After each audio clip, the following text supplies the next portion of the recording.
Welcome back, everyone. It's Jay here with the Over Manga Cast. You know, that time we woke up in a podcast and had to explain manga.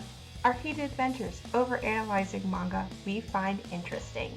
On this episode, we're switching it up a little bit to be more of girl power, girl protagonist from the typical shonen adventures. And we read the Apothecary Diaries by Natsu Hyūga, chapters 1 through 14. Join us while our intellectual protagonist MaoMao is forced to navigate the political labyrinth filled with idiots. That is the inner chamber. What types of shenanigans will await us? On this episode of the Over Manga Cast.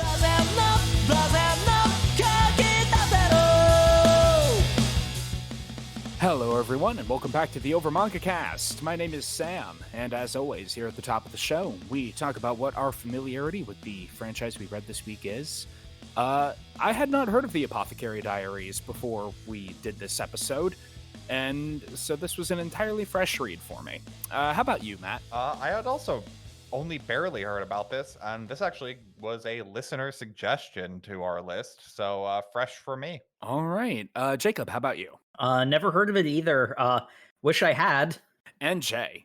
Would like to say I heard about this through passing, but I'm not quite sure quite the source, so I'll say I have not heard about it, but it feels very similar to up my alley, so It probably floated somewhere in the circles of somewhere. I'm not able to zero down on the source, but yes.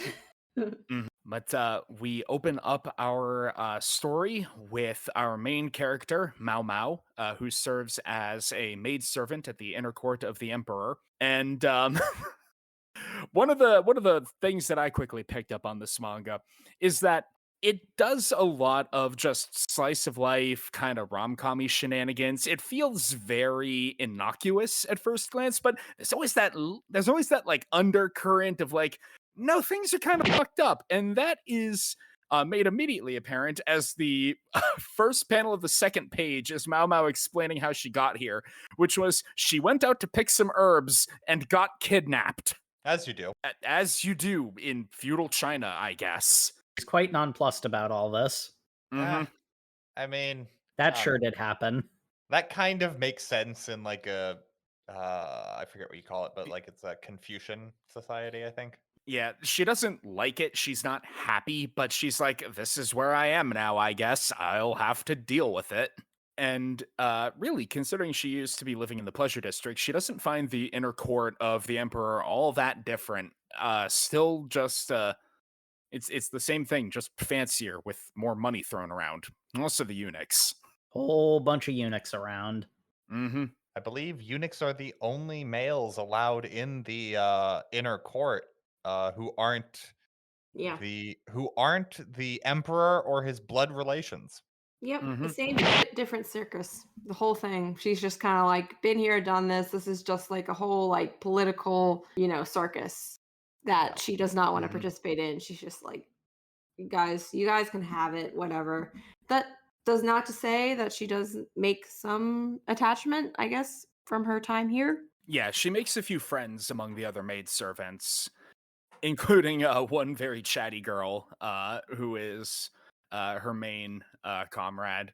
Is her name literally like Zhao Mao or something? I think they have like Xiaolan. is Zhaolin. Xiaolan, yeah. They have very similar names. And she is talking about the latest rumor is that there is a curse that is afflicting the inner court, as all of the heirs born in the inner court keep dying. The infant mortality rate near 100%.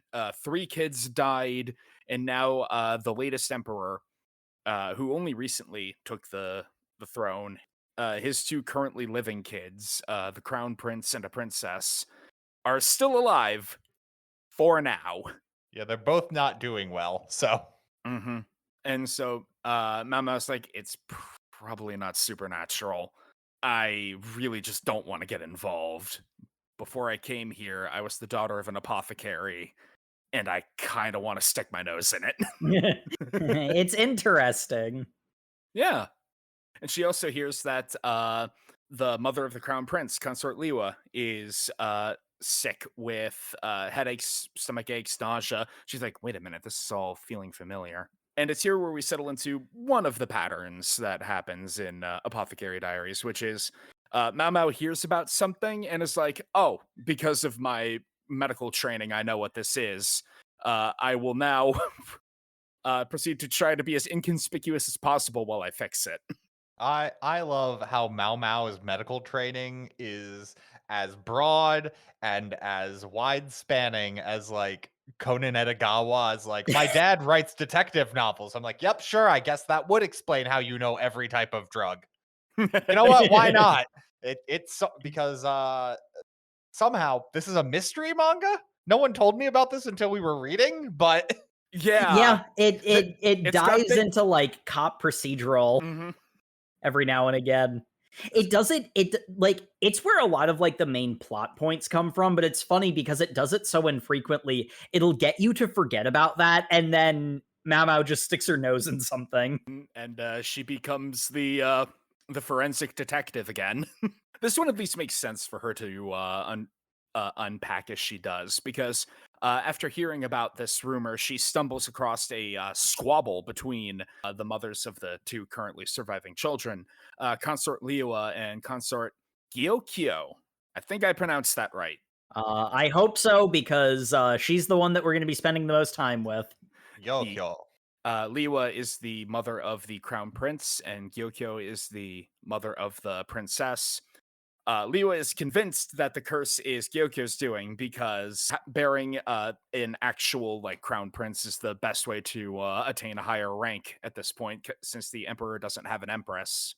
So Liwa is convinced that Gyokyo is specifically poisoning the other, which she immediately points out, my daughter is also sick in the exact same way. Why would I do that? It is obviously a squabble between two very overwrought people in a tense situation. Yeah. We also do find out later that these two are in direct competition with each other, so it's like Yeah, it They're makes not- sense. yeah. They're part of the 4 primary consorts of the emperor, and right now Gyokyo is the current favorite. I think also when we get established the other two, it's kind of made pretty clear these are the only 2 actual contenders in this game. Yeah. The other 2 are there to basically just keep up political appearance. We'll talk about them when we get to that arc. They've got a whole arc to talk about that nonsense with. They've got a whole thing to unpack later. But yeah, we got 2 women fighting over their children dying, which, fair.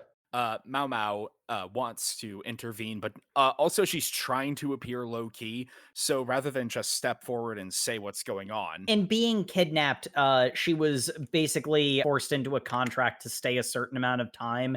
If she makes herself too useful, she might rise in station and be stuck there longer, probably indefinitely. The entire time while her kidnappers profit off of a cut of her wages. She's more concerned about the fact that if she's because the secret is she's able to read, and she says if they know I'm able to read, they're gonna give me like more high value work, and then that means I get a raise. But me getting a raise just means my kidnappers get more money. She's very pissed about that idea. Yeah, that's the thing she brings up most often. It's like, if I keep my head down, then I can leave sooner, and also those assholes don't deserve a dime. Unfortunately, her attempt to be sneaky about it, which was tear off part of her own skirts and leave a written message in both of the consorts' rooms, is rather quickly deduced by our other primary character, Sir Jinshi, one of the eunuchs of the court, a very beautiful man who has immediately caught MaoMao's ire because he, in her words, has too much free time and is very keen on poking his nose into things too. So I will say one thing. MaoMao is the only person who calls him a eunuch. Yeah. That's true. Yeah. He is an officer of the Imperial. I don't know. He does a lot of He's a bureaucrat. But he's also a man, which, if you're a man in the inner court and you're not a member of the emperor's immediate family, you're a eunuch, right? Yeah, I'm sure it's one of those things. So he's the emperor's brother, right? Like, yes! They hip hop around this so much, but yeah, like it literally can only be that. unless some other weird nonsense, but like... Because later on they mentioned the Emperor has a sickly younger brother who is never in the public eye. And I wonder. Yeah, they play this up like it's a big secret, but it's not very well kept secret. I think MaoMao just doesn't care. MaoMao, I think, has a problem where she's like Sherlock Holmes level genius up until anything involves her. In which case, stupidest person on the planet. Like, this will be a plot point later. Because Surgeon, she brings in all of the maids and then writes a message on a piece of paper saying, "You with the freckles remain here." All the other girls look around confused because they're illiterate. And MaoMao, as the only one who can read and the one with the freckles. Well, no, that's the thing. He called in all of the maids with freckles. They all had freckles. Yeah. Oh, I didn't note that. That's how MaoMao realizes she's been caught. Because when she looks around at all the other maids leaving and is like, wait a second, they all have freckles. Yep. Why am I being singled out? At which point we get the other running theme, which is Jinshi being very creepy. Just playing to the edge of being... So, I don't know. There's creepy, and then there's what Jinshi's doing, and like... Jinshi's a doofus. I don't think he's creepy. Like, I didn't get that read from him. He's extremely flirty. Jinshi's got the kind of game that if it wasn't backed up by him being incredibly attractive, would come off as creepy. But because he's naturally charismatic, basically anything he does comes off as charming. It's kind of the vibe I get from him. MaoMao is just immune to that. Yeah. Well, there is a bit where like she immediately sees him. Everyone is like swooning at first, and then she's like, "Huh, those are pretty broad shoulders. A man? Oh, that's too bad." Which made me think MaoMao might have another reason to dislike Jinshi. But yeah, the thing for me why Jinshi didn't come off as creepy to me is because he's a doofus. He doesn't mean anything by it, and he makes it pretty clear.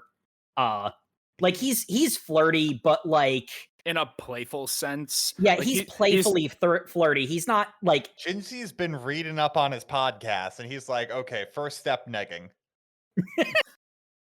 God damn it, Matt. Stop. We can't do this every time.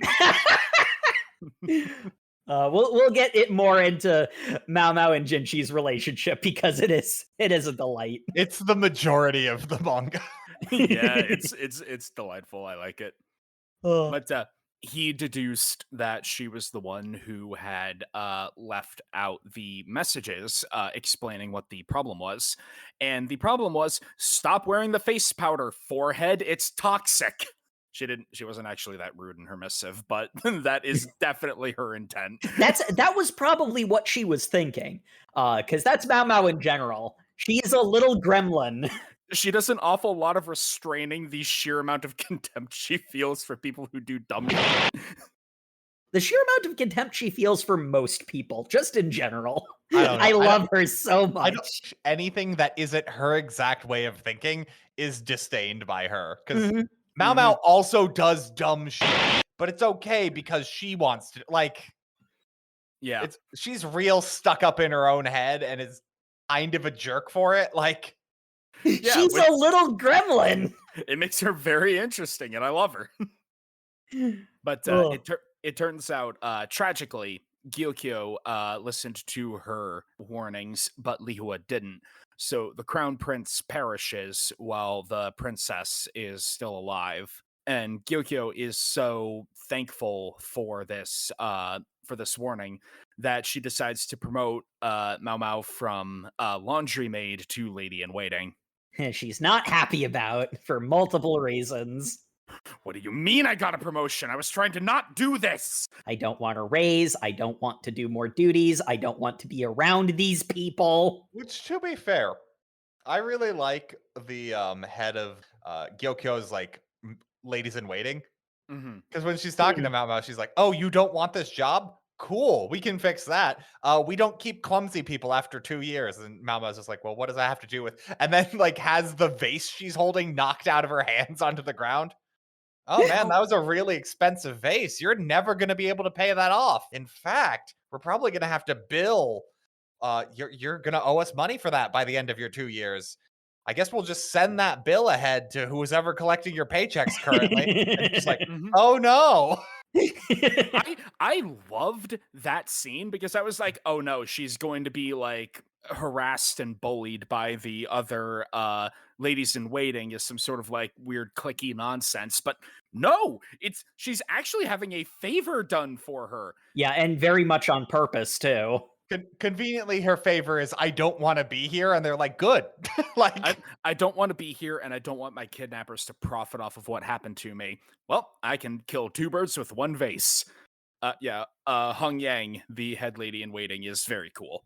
My favorite part about this too is she then writes up that MaoMao gets a bonus for her apothecary duties. Or her she's a food taster. Yeah, sorry, the food tasting duties, which become apothecary duties, whatever. But the food tasting, she's getting paid a stipend for as like a bonus.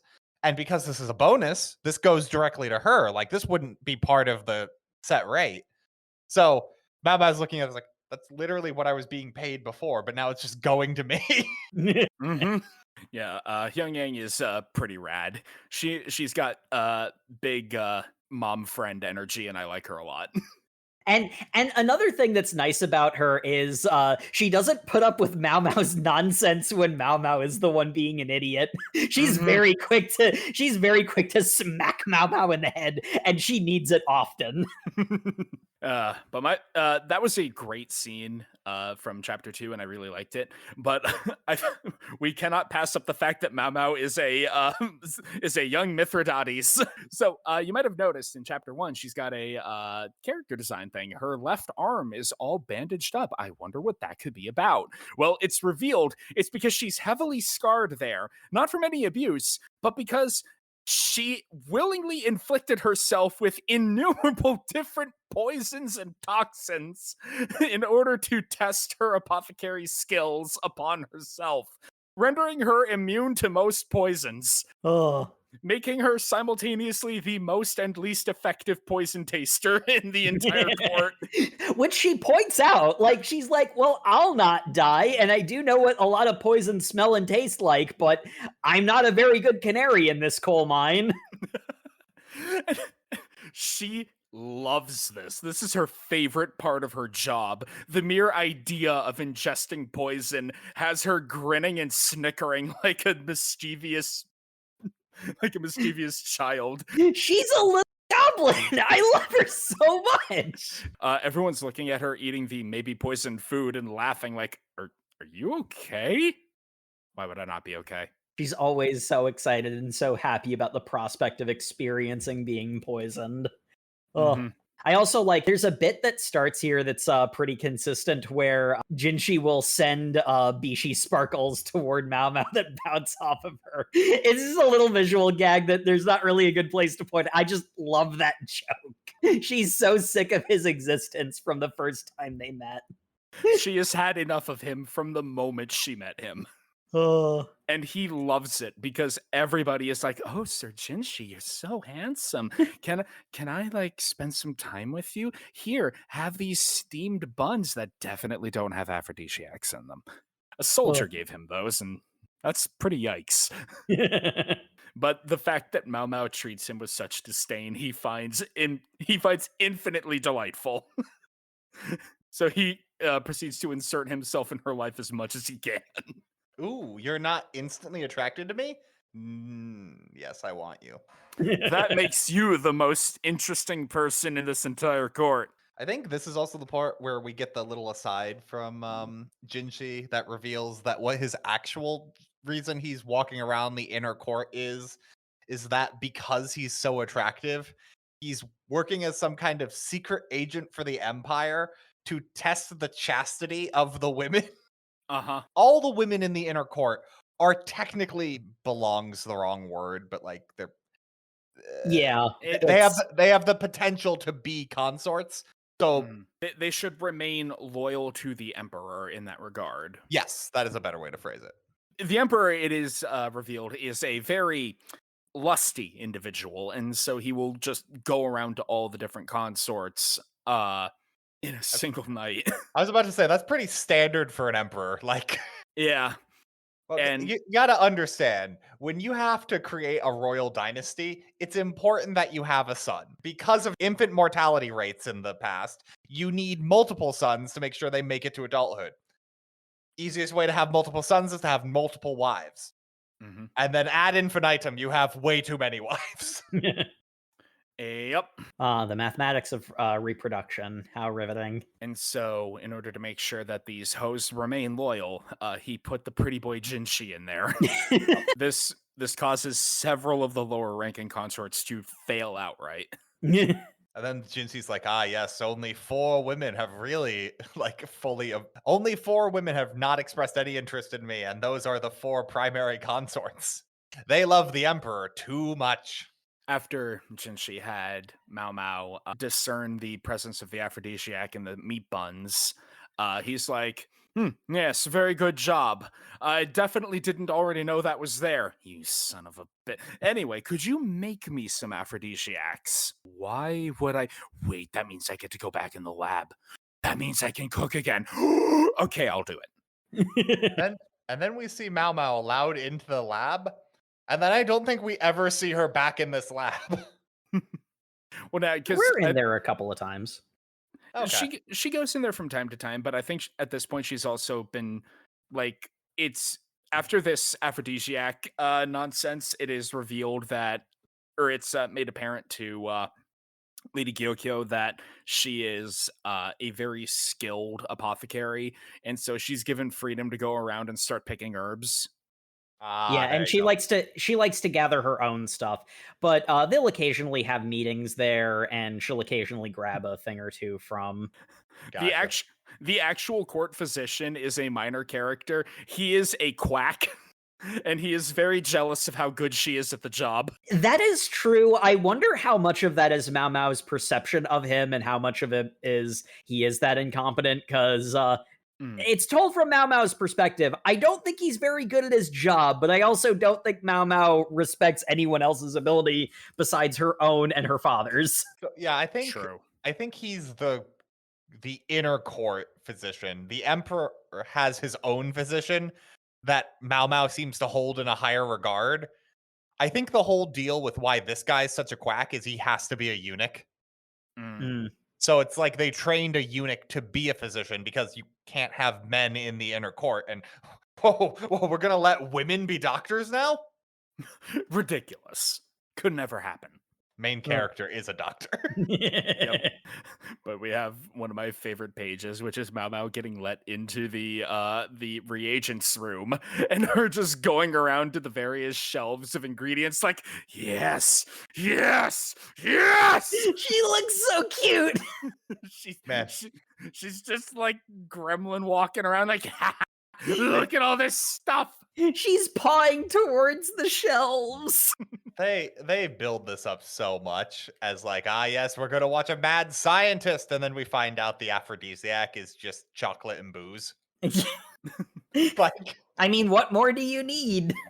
Booze, chocolate, milk, honey, sugar. It turns into a cooking manga. Like, that's... She just makes alcoholic chocolate. And it's like, actually, yeah, no, that works. And then because she's got some leftover ingredients, she makes herself a little snack, which is bread soaked up in like chocolate liqueur. It's okay. In all my experimenting upon myself, I've consumed a lot of alcohol for a 17-year-old. So even though I am very skinny, I have a high tolerance. I'm used to eating aphrodisiacs and liquor. MaoMao? I know you grew up in the pleasure district, but MaoMao, I urge you to consider rephrasing that. Little goblin, I love her. But she didn't properly label the goods, so the other ladies in waiting got into the aphrodisiac bread. And then we get a couple more of these kind of like one-offs, like Grey's Anatomy style, like medical cases. Yeah, this is where the sort of like medical procedural comes in. I gotta say, the next one that popped up, the sleepwalking one, I actually really didn't like. I also didn't like it because I have a personal vendetta against using sleepwalking as a catch-all for mystery solving.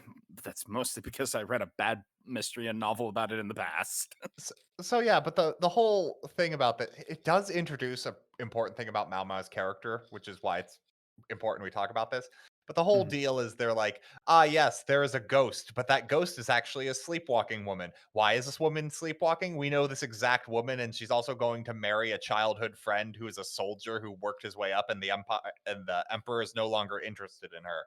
Oh, but why would she be sleepwalking? Well, some women are stressed out, and that stress can cause you to sleepwalk. Oh, that makes sense. Well, maybe this will resolve things for her and we don't need medicine. And then Mao Mao's like, but I also know a second secret reason why people would sleepwalk.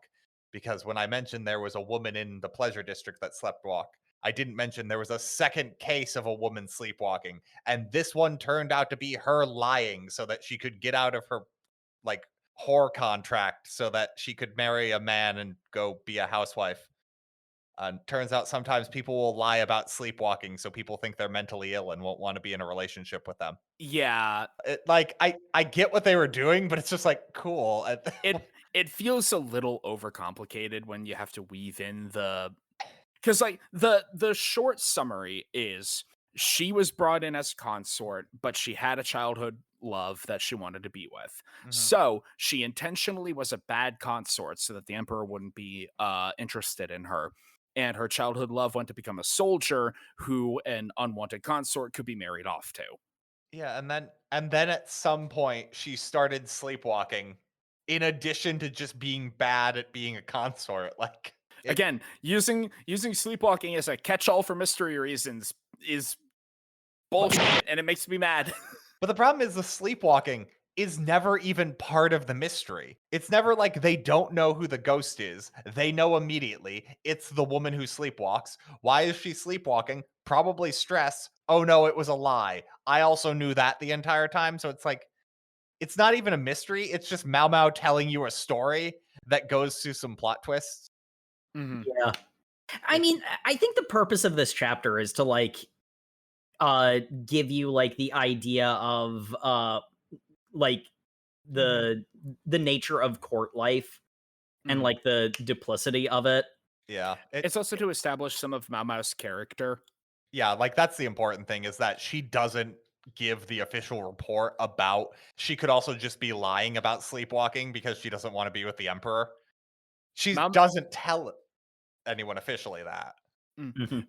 Mao Mao is perfectly happy to omit information from a report in order to protect another one of the like maid servants, or consorts, or just any of the women of the inner court, even if they don't really deserve it, I because I kind of get the vibe that it's like half and half. She doesn't want to like she cares about them and doesn't want them to get in trouble.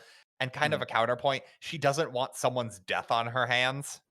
Well, she says that out loud later Yeah. on. Yeah, she mentions that when after she pointed out that the face powder was toxic, the merchant that had been selling it to them was punished, and she felt guilty about that. Hmm. Well, he shouldn't have been doing that. Well, that's the thing. He didn't know. It's like she recognizes the injustice of the situation and wants to do what she can to correct it, even if it is a small thing. Yeah. Which is really that's the sad part about the powder bit is that whole thing, but like um Hmm. she's called back by the emperor cuz the consul Liwa's Lee yeah, was still sick. yeah, her condition has been worsening since the crown prince's death, and like it's kind of gone beyond the point of like the level of wilting you'd expect from like you know Having lost a child. having Mhm. lost a child, because it's Well, been weeks, I think, at this point. yeah, and all her handmaidens are basically saying like, "Ah, yes, no, she has given up on life because her child is dead. She is no longer worthy of bearing the emperor's son." And then Mm. turns out all her handmaidens are just catty bitches. Ye- Mhm. But also, like, there's a lot in this, in that people aren't evil. They are sometimes like malicious, but sometimes they'll act from a place of ignorance. Yeah. And that is where evil comes from, is when someone's being malicious and ignorant of the consequences of their actions. Yeah. A kind of willing negligence, especially when there's a lot of cases where people will they know something is bad, but they do it anyway because what's the worst that can happen? And like they kind of know the worst is really bad, but they pretend that they don't. Rules are made to be broken. There's a rule that says these women can't leave the inner court, but you can make an exception for that. So like, I don't know. It's like, why is because some different person told us not to do this thing, why is that more valuable than someone else telling us to do this thing? Because they're not apothecaries. They aren't like trained in this. They don't know this thing is poison and will kill you is a statement of fact rather than just enforcing do not do this. It's got big. I don't listen to doctors' energy. Yeah. Yeah, regardless, the whole plot with Li Hao is basically it turns out it literally takes MaoMao a second to figure this out, but no one's letting her get any closer because they're like, oh gross, she's getting sick because this peasant is too close to her. She's not eating enough rich people food. Yeah, we learned that the ladies in waiting of the Crystal Palace are the mean girl clique that we were worried the Jade Palace ladies in waiting would be. Yeah, this is where the generic bullying plot kicks in. Which MaoMao does not care. She does not care about any of these people. To be fair, MaoMao also kind of doesn't care about Li Hao because she's totally willing to let the woman die because these people won't let her get close to her. She's like, I tried. Yeah. They're not letting me help, so I guess she's gonna die. Like, but thankfully Jinshi shows up and is like, hey ladies, you wouldn't be defying the will of the emperor, would you, by preventing this nice young girl from getting into proper medical treatment range of the consort, right? Of course not, Sir Jinshi. Yeah, then MaoMao steps up next to her, notices, oh, she's still got the face powder on. I told you this was poison. Which one of you smooth brains? MaoMao immediately goes into beast mode, which I fucking love. She grabs the woman by the face and is just like about to beat the crap out of her. She slaps the taste out of her mouth and then grabs her by the hair, drags her over to the cabinet that has the powder in, the poison powder in, and dumps it on her head. Some nonsense. Yeah, it is some nonsense. It's got a lot of as awesome as I found this, it was it does have the energy of look how right I am. I'm going to beat up the bullies now and be totally right about it. I was about to say MaoMao is a very tiny woman, but conveniently, if she ever needs to fight another woman, doesn't matter, she's going to win. Like she's got a friggin' +10 in intimidation. Yeah, no, that's exactly what it is. And I mean, like, there is a level of I love it in part because there's a level of childishness to the way she acts when she gets like this. Like, this isn't so much that it's cool, is that, like, this is such an interesting character trait for her to have. Because it's like, it's so vicious. Like, she definitely crosses a line. Yeah, when she poured the poison powder over this woman. Yeah. It's one of those ones where it's like, strictly speaking, she knew that wasn't going to like that would get washed off immediately and it wasn't going to have an effect on her. And it was basically an intimidation tactic, but like, don't do that. Like, that is so far crossing a line. And again, I can't stress this enough. This confrontation starts with the head lady in waiting trying to throw her weight around. And MaoMao just slaps the taste out of her mouth. She knocks her off her feet. Yep. It's pretty rad. Oh. And I just love Jinshi's response. He's standing there watching all this like, man, women are frightening. Jinshi being as useful as he usually is, which is kind of... MaoMao comes out of her blood rage, realizes Jinshi saw that entire thing, and is like, oh no, I'm in trouble now, aren't I? No, you're not. That's cool. Do you want to have a long, drawn-out scene where we slowly nurse Hao back to life? Yes, let's do that. I like that scene, though. Yeah, it's just like, it is literally the half of this chapter is like slowly feeding her rice porridge and getting her to like slowly walk again. Mm-hmm. Right after MaoMao going like, I am going to murder you with poison. Mm-hmm. It does a pretty classic, why are you trying so hard to save me? Well, you could just not eat. Yes, that was my favorite page, because Mama, with the very base response, why didn't you let me die? Well, if you want to die so bad, don't eat this. Oh, hey, look, you're eating it. I guess you want to live. I understand your grief, but... Clearly don't want to die that bad. Mm-hmm. And then, because we can't be too serious for too long, we end the chapter on a boob joke. I love this joke because this is MaoMao. I love this joke so much. MaoMao's just flaunted her insecurities. Yes. We have not mentioned yet, but MaoMao is very self-conscious of the fact that she is flat. So when Leo wakes up from her long time being sickly and is like, I've been sickly for so long, I've failed the Emperor, and he spent so much time with Gyokyo. How can I ever possibly win his attentions again? MaoMao staring at her massive boobs like, well, my lady, You have massive tits. you have certain other charms. I'll let you know a secret I learned in the pleasure district. Well, no. She's like, I will teach you a secret technique. And then she thinks to herself later, I can't use it, but It's a whole page of her whispering in Liao's ear, and then her just like falling over, like, oh no, that's so lewd, but wait, it could work. I suppose the Emperor likes his fruits plump and ripe. And the chapter ends with Gyokyo being like, oh man, the Emperor hasn't been here in a couple of nights. I'm getting a few actual good nights sleep. This is great. And then MaoMao like, yep, nope, I didn't do anything to threaten your status as consort, my lady. Definitely didn't do that. Just her realizing, oh, I probably helped too much. Right, my lady's political rival. It's okay. I'm sure it'll be fine.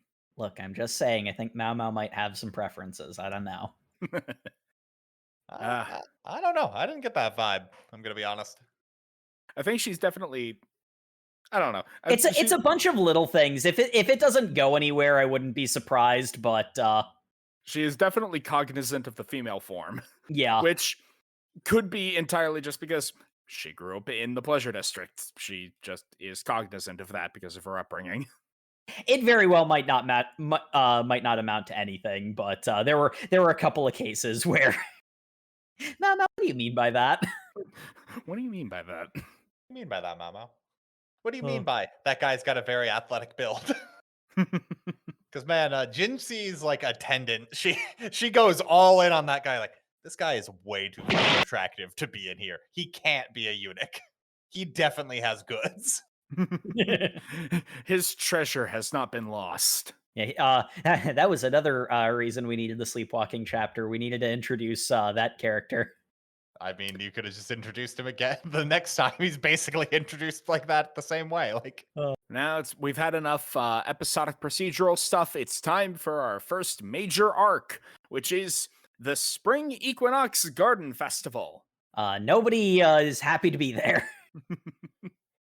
All the ladies in waiting are like, yeah, we get to dress up and basically just sit around all day, but like, it's the first day of spring. It's still really cold. The bathroom is 30 minutes away.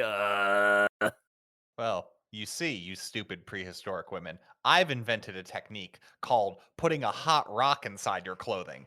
Clearly, no one but me could come up with this.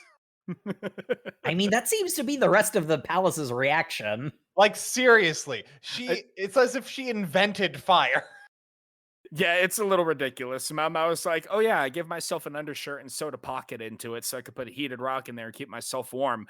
Not like you'd be worried about silk singeing or anything, you know? Like, turns out you can't just keep hot rocks within, like, nice fabric. By the gods! MaoMao, can you do that for me?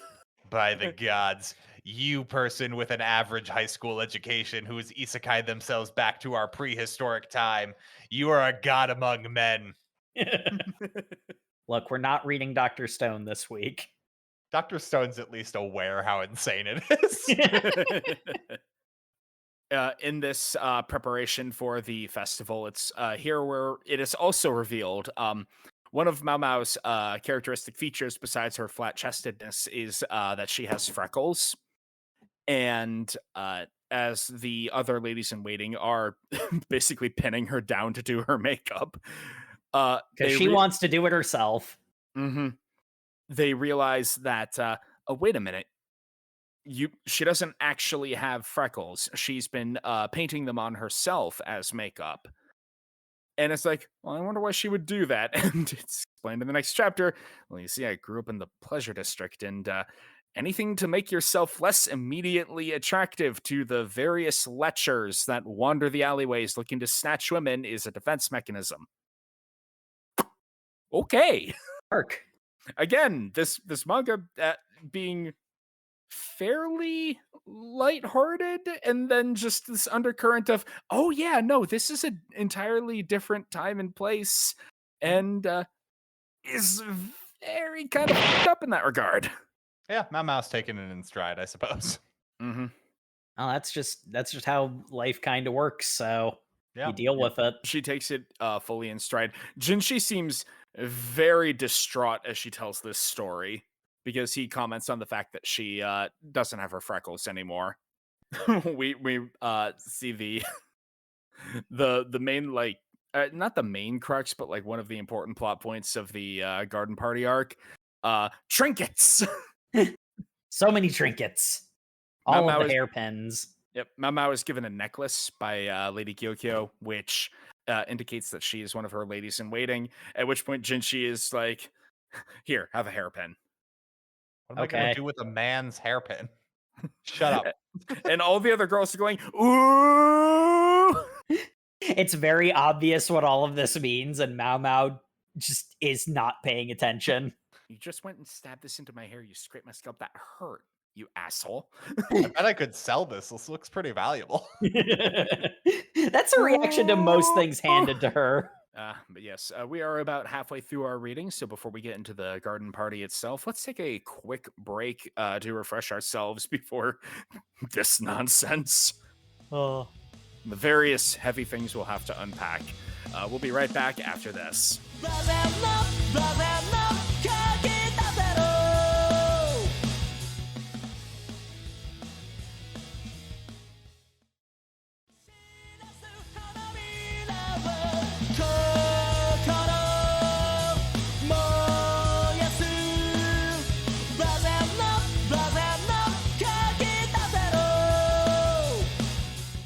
And welcome back to the show, folks. Where last we left off, the Spring Garden Festival was just about to begin.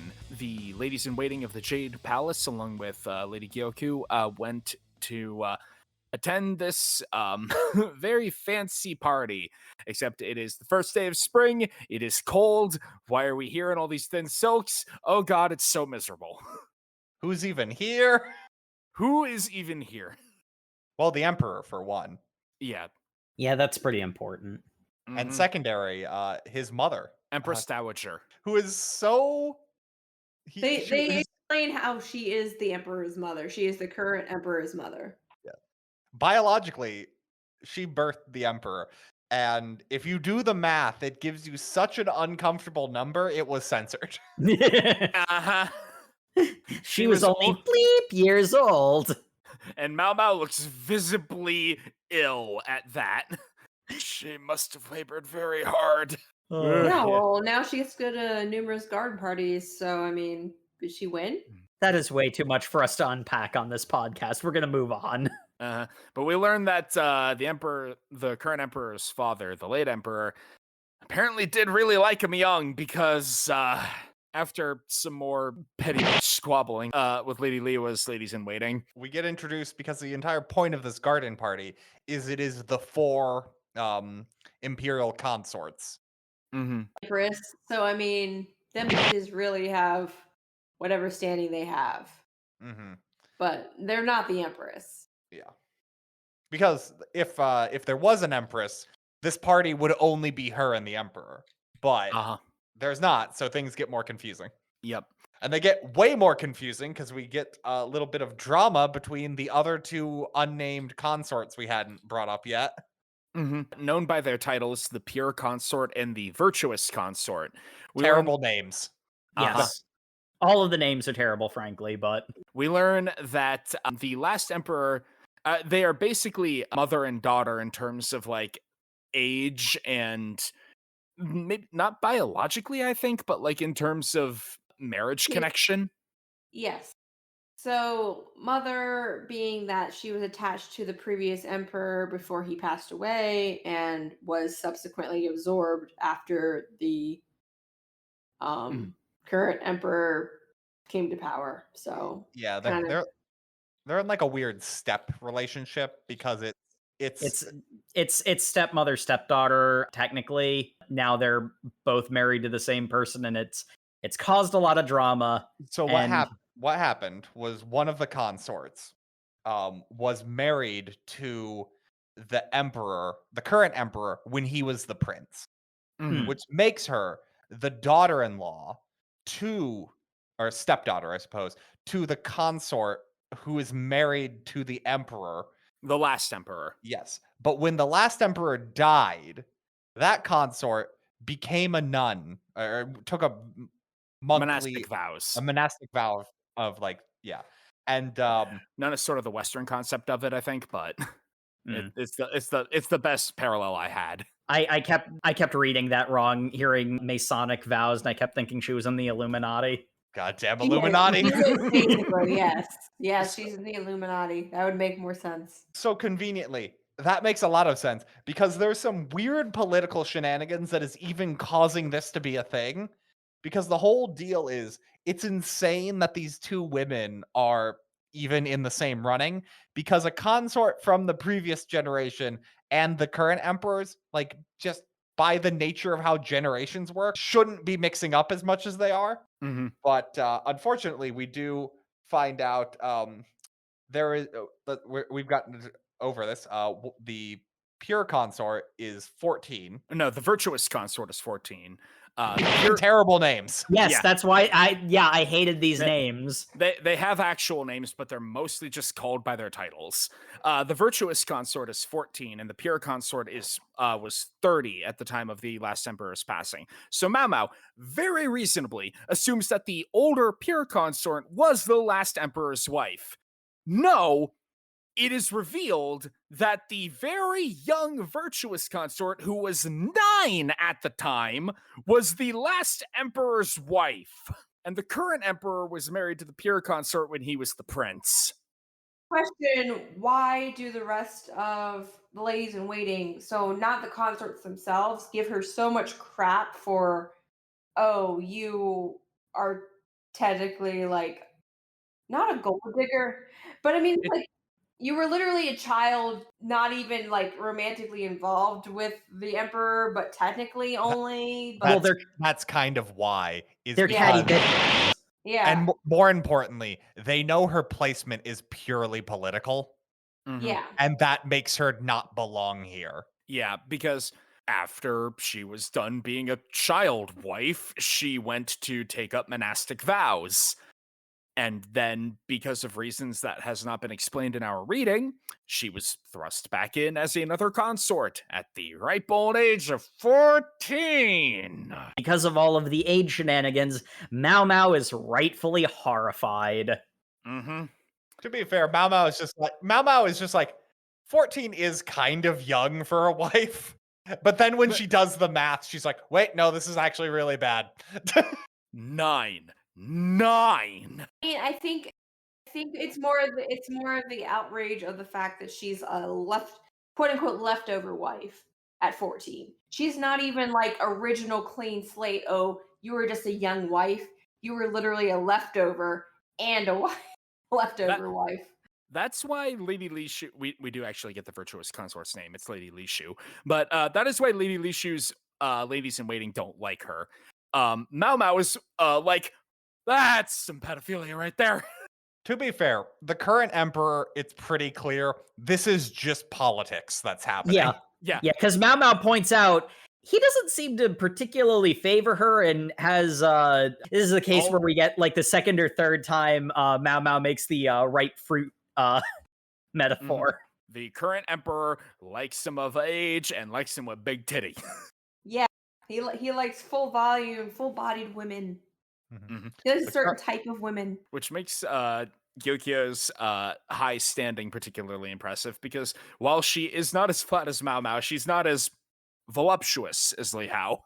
And then the other like head consort, the 30-year-old woman. I mean, she's got her own problems because she's 30.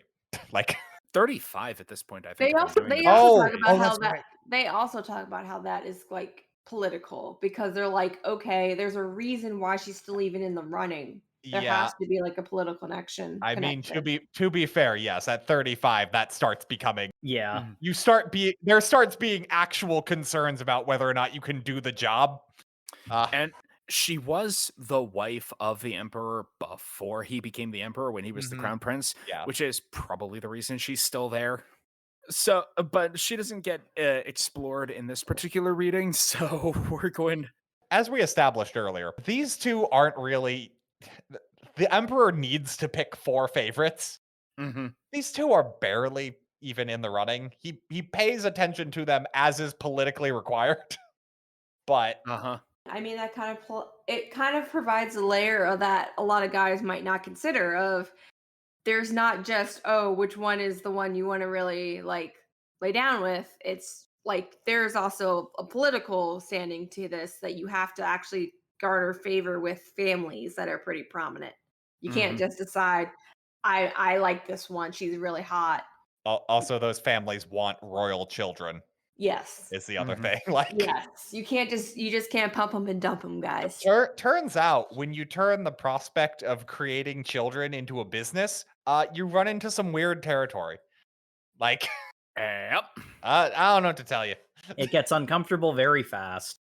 Anyway, we need to make the manga uncomfortable in a completely different way. So MaoMao is doing her food tasting job, and we get a lot of her internal monologue. Yeah. Real quick before we get to that, we have one more weirdo giving her a trinket at this party, which she does not understand. Yeah. A soldier, Lee Haku, gives her my man Lee Haku. He gives her a hairpin, and she notes, oh, he's got like a dozen of those in his belt. He's just going around handing these out to ladies as like an obligation. He is being a nice guy. He is a nice guy. He's wanting to make sure everyone is included.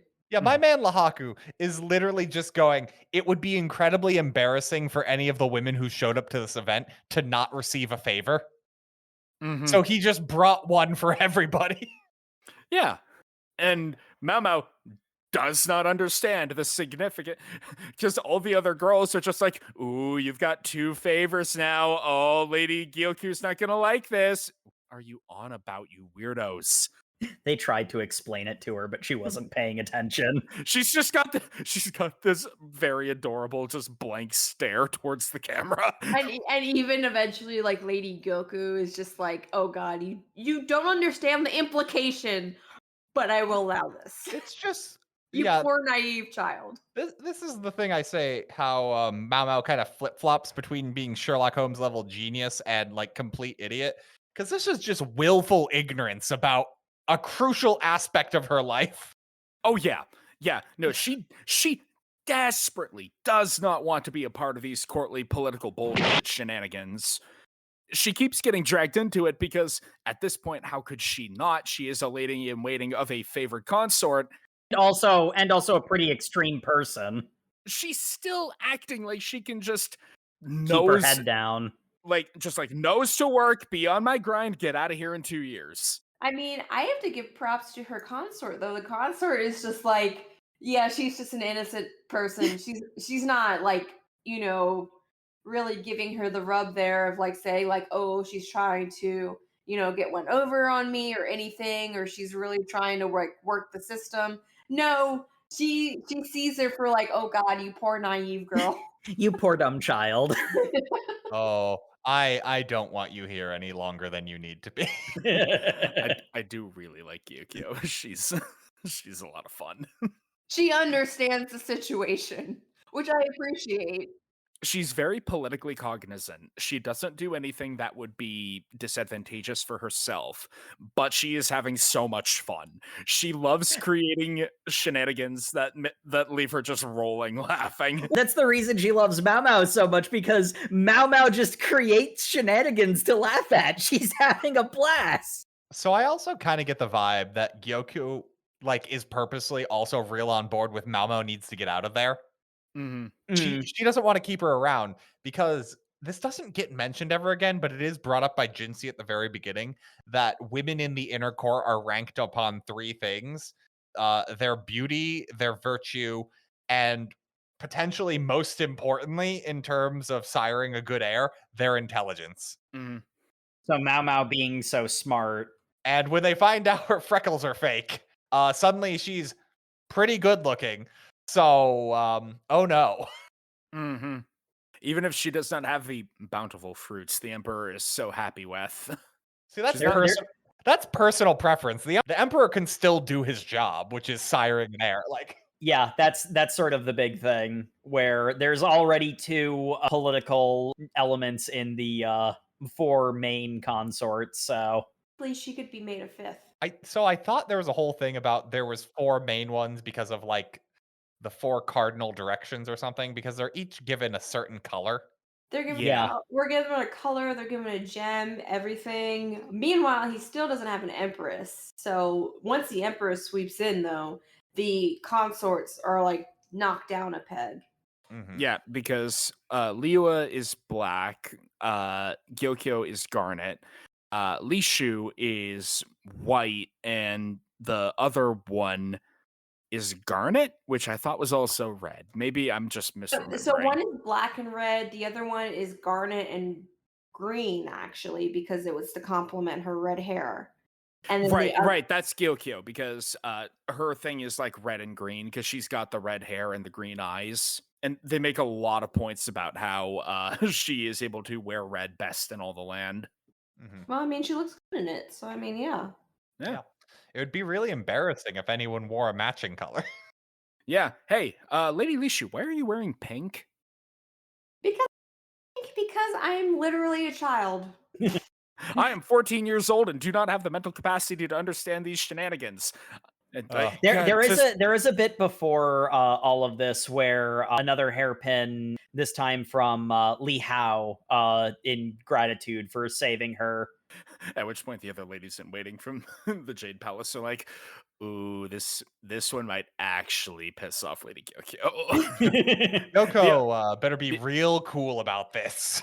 Explanation of it actually pisses her off. It's just the idea of it is theoretically this could cause a spark. There's no real indication that it actually causes anything. The hairpins from the men are understandable. She wants to keep you as her lady in waiting, but if you use the hairpins to go with a man, that's understandable. But this is Li Hao saying that she would have you in her court as well, and I can't have that. She's my rival. She's gonna be grumpy about this anyway. And MaoMao just with the most blank expression on her face. No thoughts, head empty. Well, I mean, I feel like that was part of her understanding. It's just oh God, this poor girl does not understand at all. The other ladies in waiting are sweating trying bullets. To explain, and she's like, oh God, MaoMao legitimately does not understand. So I don't take it as a personal slight, but I'm still a little bit of miffed about it. MaoMao's head is not empty. It's full of the 3 Ps: poisons, potions, and poultices. That's very clean. So anyway, there's a big fancy dinner. Mm-hmm. So we got to do the food tasting, and we get a bunch of internal monologue of MaoMao where it had been hinted at before, but it's going whole hog into MaoMao really, really wants to be poisoned. So yeah, before MaoMao was just really interested in poisons and thought it was cool. MaoMao has a kink. MaoMao is not an asexual being. MaoMao wants to fuck poisons. the whole like bit in chapter 2 where it was talking about her Mithridates past, like hinted at it seems like an academic obsession now. Like she has like the blush lines and sparkly eyes, thinking about how it would feel if she ate raw pufferfish. I spent so many hours eating pufferfish and pumping my stomach afterwards. The tingling, it was so good. It's like, okay, MaoMao, please slow down. Some of the looks, like some of the girls are just like, not only is she like a freak for wanting poisons, but it's like, do you have an ED on top of that? To getting your stomach pumped, like for all these incidents, whether it's a snake venom or whether it's pufferfish venom, whether you have a cure, quote unquote, for whatever illness, you're like, okay, this will definitely make him feel like his stomach is coming out from inside of him. And I'm just like, do you just have an ED or something?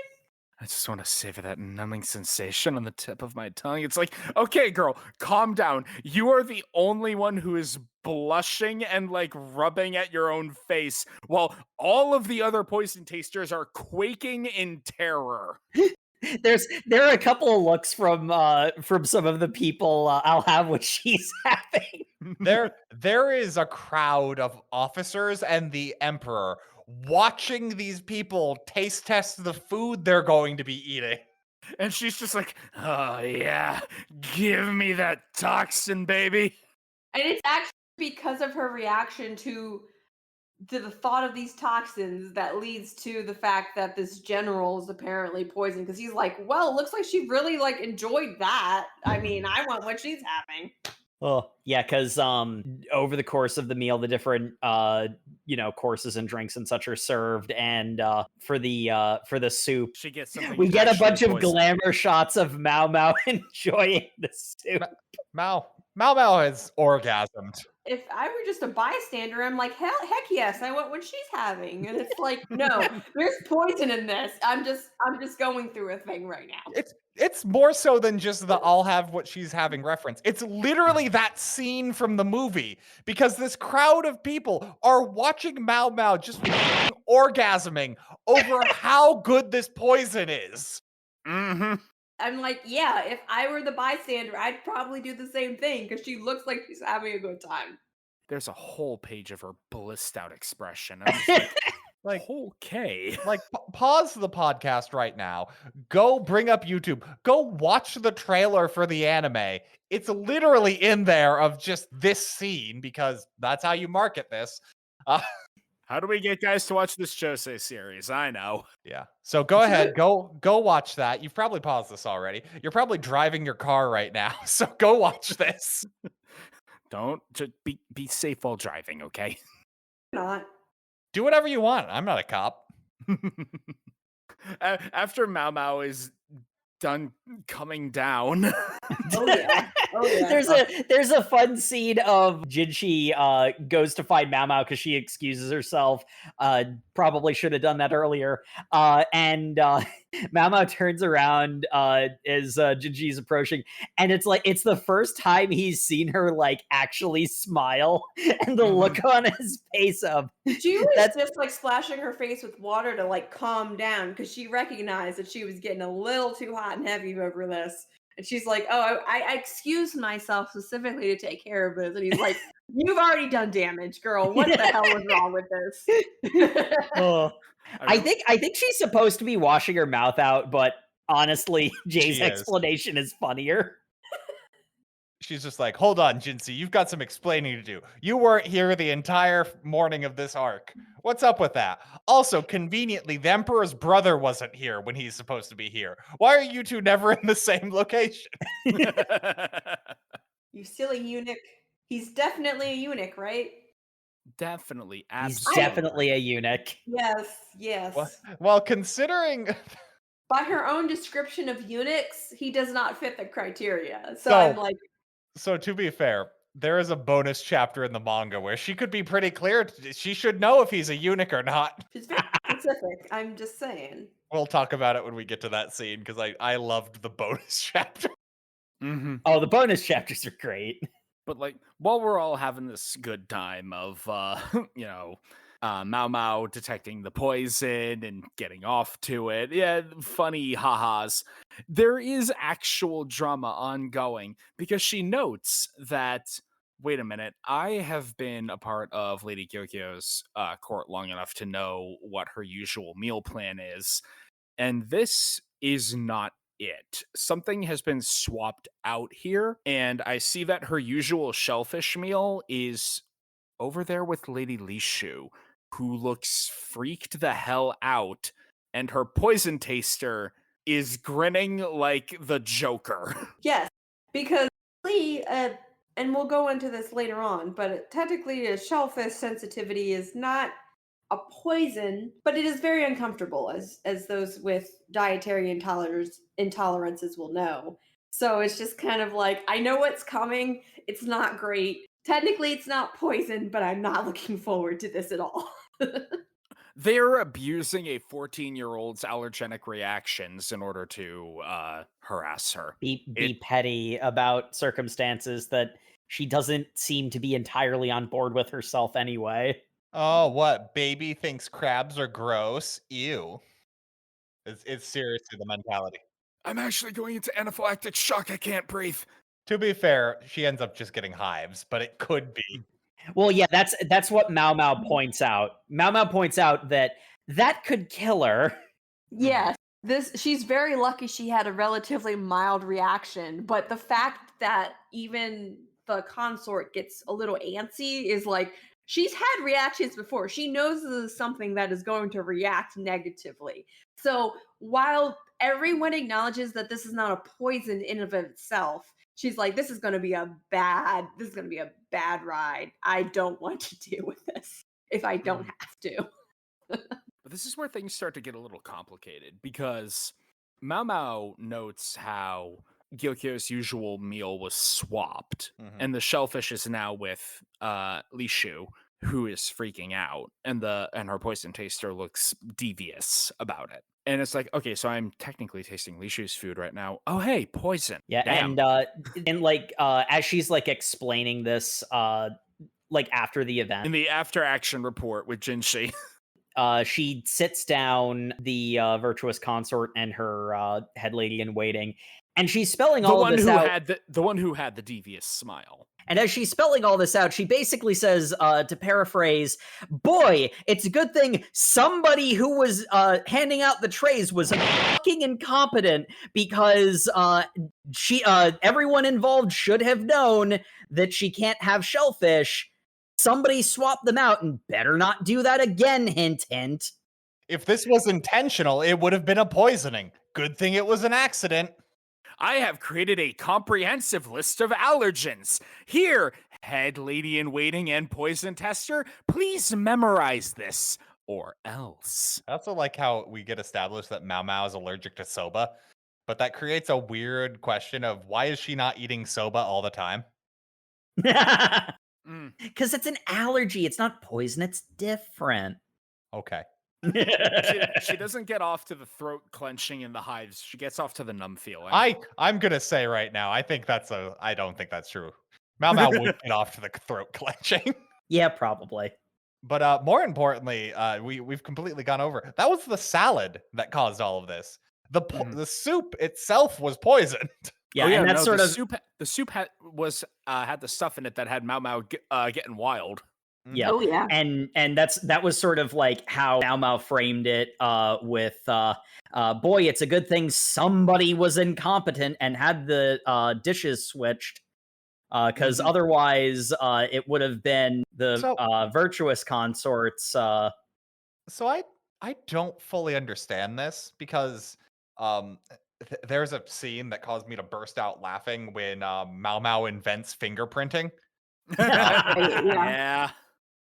I'm very thankful they didn't do some bullshit about then getting people's fingerprints to match them up exactly. It's literally I was wondering about that at the time. It's her just going, you can see where the indents are, and you can see by their shape and size they're different people.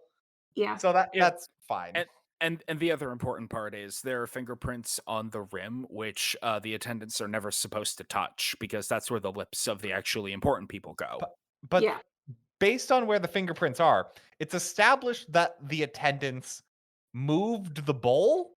I thought what they did was they swapped the trays entirely, but it seems to be they swapped the salad and soup courses. So what you mean by they moved the bowl is in whoever added the poison to the soup apparently touched the rim, which if you are tried and true like one of the attendants, you know not to do that. So with Yeah. somebody who's not part of that normal Yeah, it's someone who isn't part of the normal procedure.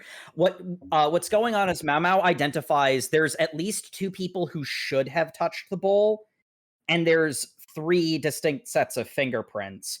And the third, because like there's the person who prepares the soup, there's the person who puts the soup on the tray, but there's another set that's on the rim. And as someone who is an apothecary and therefore mixes things, where they are on the rim is how you'd hold it if you were mixing something else into the soup. And then what then happened afterward is that when they were being brought out to the consorts, head lady in waiting swapped them after the fact. Whether or not she also put the poison in it is technically a possibility, but unlikely just because of the timing of it. So then Gyoku was the target of the soup poison the entire time. No, it was Lishu was. It was Lishu the entire time. Wait, then yeah, my question still stands. Why would they not swap? The swap was not part of the poisoning. They are 2 independent acts.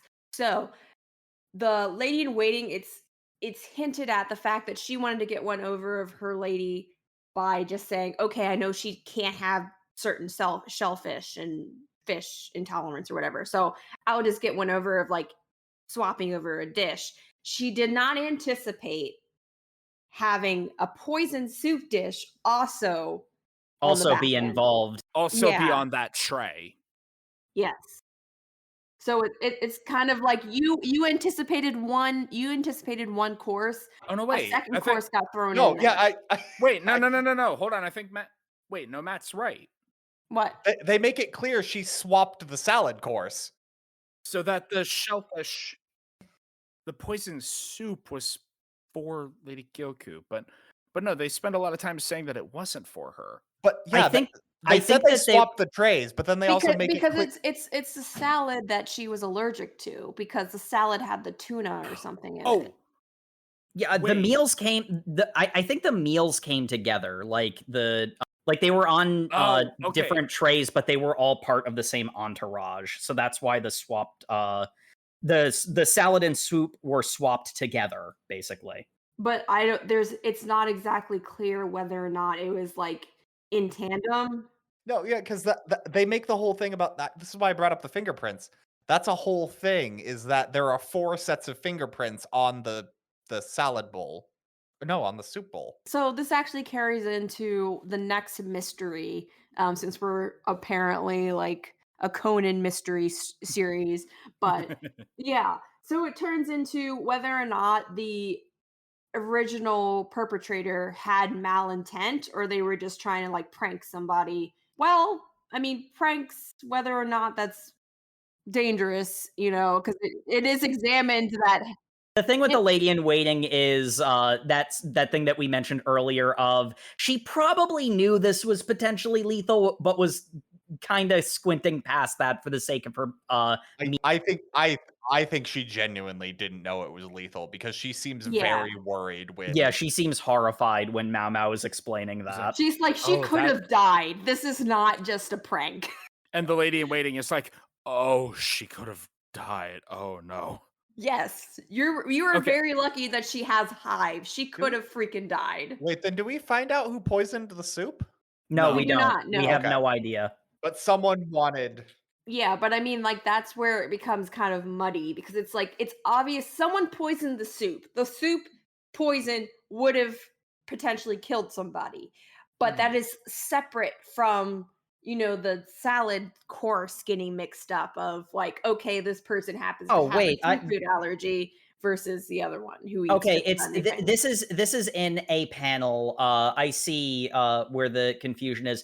There's a tray that has both the soup and the salad on it. They were brought independently to the tasters. That's when the soup and salad get separated.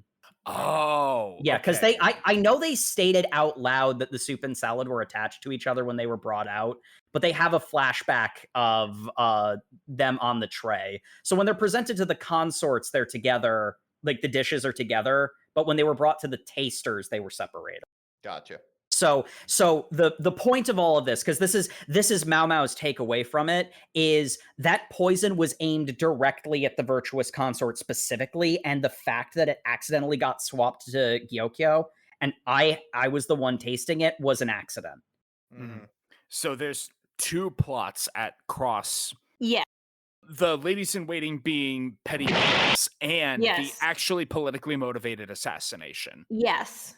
Both of which were targeting Li Shu. Yes.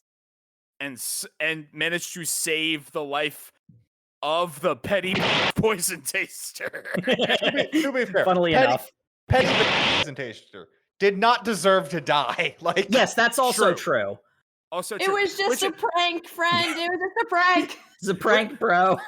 Which is actually MaoMao's reasoning, which she because like she's explaining this entire like deductive process to Jinshi's attendant, the soldier man, and he's like, okay, so you knew that the poison taster did something potentially lethal to the consort. Why didn't you directly point that out in front of officials who could do something about it? I don't think she meant it on like lethal. I don't think she meant it to be lethal. I think she wanted to get one over later in waiting, similar to why they allowed her to wear pink. So she's petty, not malicious. It's an it was an accident, and luckily no one died. So frankly, if we could just sweep this under the rug, I think this is better for everyone. Punishing her when luckily no one got hurt is unnecessary. And MaoMao even explicitly says, look, the lives of us ladies in waiting are infinitely less valuable than the consorts, especially us poison tasters. Yeah, actually, counterpoint. She should definitely not be a poison taster anymore. She should be removed from that position. I'm just saying, if you're a poison taster and you feel the inclination to pull like pranks on your mistress, you should probably be removed. That is not a role where you're allowed to like pull pranks. That's not. No. Well, a lot of the ladies in waiting have been generally been proven to be incompetent so far. So my favorite part is how Jinshi gets bribes MaoMao into actually doing her Detective Conan investigation by bringing her the rest of the soup. And she's like, I would eat that soup, but it's been tainted by being in silver for too long. It's going to taste gross. I said what I said. Bring me the soup. I'm still going to eat the soup. I lied. It's oxidized too much silver now. It's not going to be as good. Now I'm still going to eat it. Yum, yum, yum. That's your problem. I love the look on her face when initially during the party, like Jinshi goes to find her and she's like, "Sir Jinshi, could I have the leftover soup?" And she's like drooling. And he's like, what is wrong with you? Nothing is wrong with me. I'm not weird. We don't have enough time to unpack that. Give me the fucking soup. I regret washing my mouth out. If I hadn't washed my mouth out, I would be convulsing right now. MaoMao, please. MaoMao, please. MaoMao, there's lots of... Actually, let's go step by step. 1, I'm your boss. Don't tell me your kinks. 2, first of all, that'd be really being bad at your job. Don't do that. Thirdly, MaoMao, what the fuck? The panel of her imagining her response to drinking the poison soup, which is her on the floor convulsing from the poison in her system, and the blissed out expression on that mental image's face. I'm just like, oh no.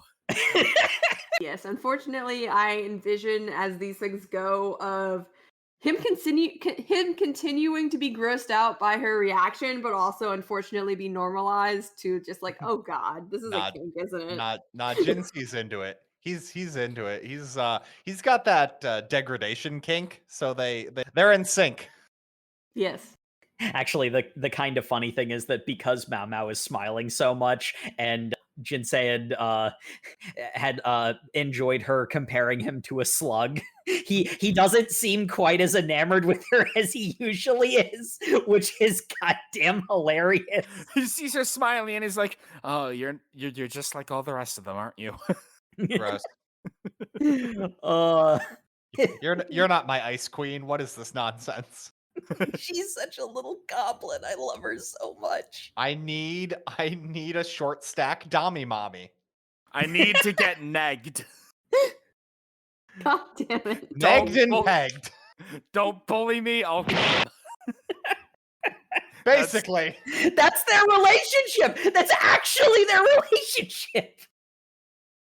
Oh, well. More to unpack with that relationship because this is just like the front-facing part of it.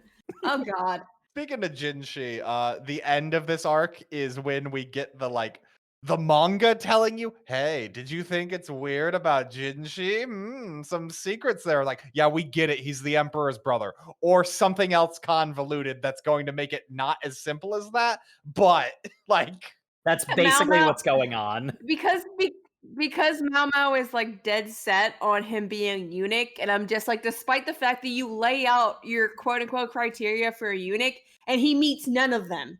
He has his cock and balls. That's the important part. Do we know that? Saying she lays out her criteria. Okay, if you're a eunuch, that means you no longer are interested in female attention, and you substitute that for sweets. We don't know that for certain, but it can be surmised. You start to gain weight because you have this appetite for sweets. Well, she also does say that if eunuchs typically have more feminine features, which does apply to Jinshi. Yeah, that's the one thing that actually applies, which I think is the reason why she's so convinced that he's a eunuch, but also extremely arrogant. And her initial assessment of him was that he's a eunuch, which means it must be true. This is MaoMao being a stubborn idiot. Which just gonna tell you, you can probably just ask around. You could just ask him. I feel like he would get, not even necessarily him. He'd answer. He would get extremely offended, likely, but he would give you an answer. I don't think he'd be offended. I think he'd probably eat more Bishi sparkles at her. Oh, yeah. You want to know more about me? Yes. She's interested. Well, I could lift my skirt for you. No, thank you. Yes. See, I don't know if Jinshi would be okay with that, because he really is only super Bishi when he's in control. But I mean, he also enjoys the lady's attention, though. Not that he entertains it, but he appreciates the lady's attention because he's like, look at me. I have command of control. That's the thing. He gets a lot of unwanted male attention, and that really seems to just completely destroy his confidence. Because he's a pretty man. Anyway, MaoMao wants to take a trip home. Yeah, which is reasonable. And she needs to do that by how she understands it, using one of her favors to bone some guy for 3 days. Dude, okay. She does not understand that part She is a sweet summer child, okay? She is legitimately like, these are my tickets out of here. I was told that means that I get a ticket out of here. So which one of you guys is going to allow me to leave the inner circle? 100% she understands the point of this is to have sex. Yes. No, she doesn't. Yes, she does. That's why she does. She offers up the letters of introductions to the brothel she lives at. Yeah, that's an exchange. That's like payment. Yes, because she's not going to have sex with them. So I can see how this could be a delineating point. Whether or not she understands the extent of, okay, these are essentially sexual favors. Whether or not, either it has to be performed by yourself or you have to guarantee sex is another thing. Yeah, I see the miscommunication. She understands the transactional element of it. Yes. She does not understand the social implications of it. Yes. He does not. Okay, yes. He does not understand the social implications, which is what not her patron, but her, it's kind of funny how her consort understands how naive MaoMao is. So she's just like, that poor girl does not understand. But I have to tell everyone that she is going out for 3 days. with a man. Yeah, Gyokyo, she is laughing. She is laughing because she understands how innocent and naive her own lady-in-waiting is. She's like, oh God, you don't understand the social implications. Meanwhile, Gyoko's just like, oh cool, that'll keep her off the table completely from the emperor. Done. I mean, I don't think she's worried about the Emperor. I think she legitimately is like, oh, she doesn't understand, like, amongst the other ladies in waiting what this means. No, she's 100% just doing it to troll Jinshi. Well, that's true too. Yes, yes, it is 100%. She's like, I'm gonna have to think of what I'm gonna tell Jinji, but I understand that MaoMao does not understand the social implications of what she's doing. I'm gonna have to think of what I'm gonna tell Jinshi, and either way, it's gonna be hilarious. Yes. And the broken expression on Jinshi's face on page 1 of chapter 11. Yes. This man, he hears that MaoMao has left with a soldier as part of one of the favors that was given to her, and Jinshi's like, "Ugh!" and, and Yoko literally is crying with laughter. Yoko knows what's up. That's why I appreciate her. I mean, in all honesty, Yoko, me too. This is hilarious. Yes. It's a 3-day visit home. I love the whole scene with the soldier because he receives the missive from MaoMao and basically goes, one of those poor girls like took my like just being nice favor as like a I'm actually willing to like court you to marry you. This is gonna be awkward to talk her through. But hey, I there's was some cute really girls. hoping this wouldn't come to anything. There are some cute girls in the inner court, so maybe one of them I gave him to. I'll consider it, but like, this is really. Oh no, it was her. Yeah, I'm not interested. Appreciate the fact that he was willing to meet her in person, though, to tell her that, because he could have easily just written a letter and said, "Yeah, I'm not interested." Well, he's meeting her in person because he's like, it might be one of the cute girls. Oh, right, that flat girl. Oh, I mean, wasn't she the one who got like really horny about the poison? I mean, that's kind of kinky, but like not really my vibes. So like, I don't know. Whatever it is you want, I'm not interested. Oh, but are you interested in these letters of introductions to the 3 highest ranking prostitutes in the entire pleasure district? Excuse me, what? Yes, I am. How do you have that? It's where I grew up. I know them personally. We're actually besties, so I mean, like, yeah. We are actually besties. I can introduce you to them. The fuck? Don't believe you because that's insane. It is insane, but it's true. Oh, well, I guess I'll just have to go ask somebody else. Whoa, you've got multiple hairpins? Oh, yeah, I suppose I do have this very I fancy am very one. popular. I actually was doing you a favor because I'm just like, you were first on my list. And Lee Hawker's just sitting there like, oh no, she's ballin'. Yes. Yes. Well, because yeah, even if it was like, it's purely transactional, I'll help you. MaoMao doesn't understand the social implications, and he's kind of going like, I'm gonna have to do some like.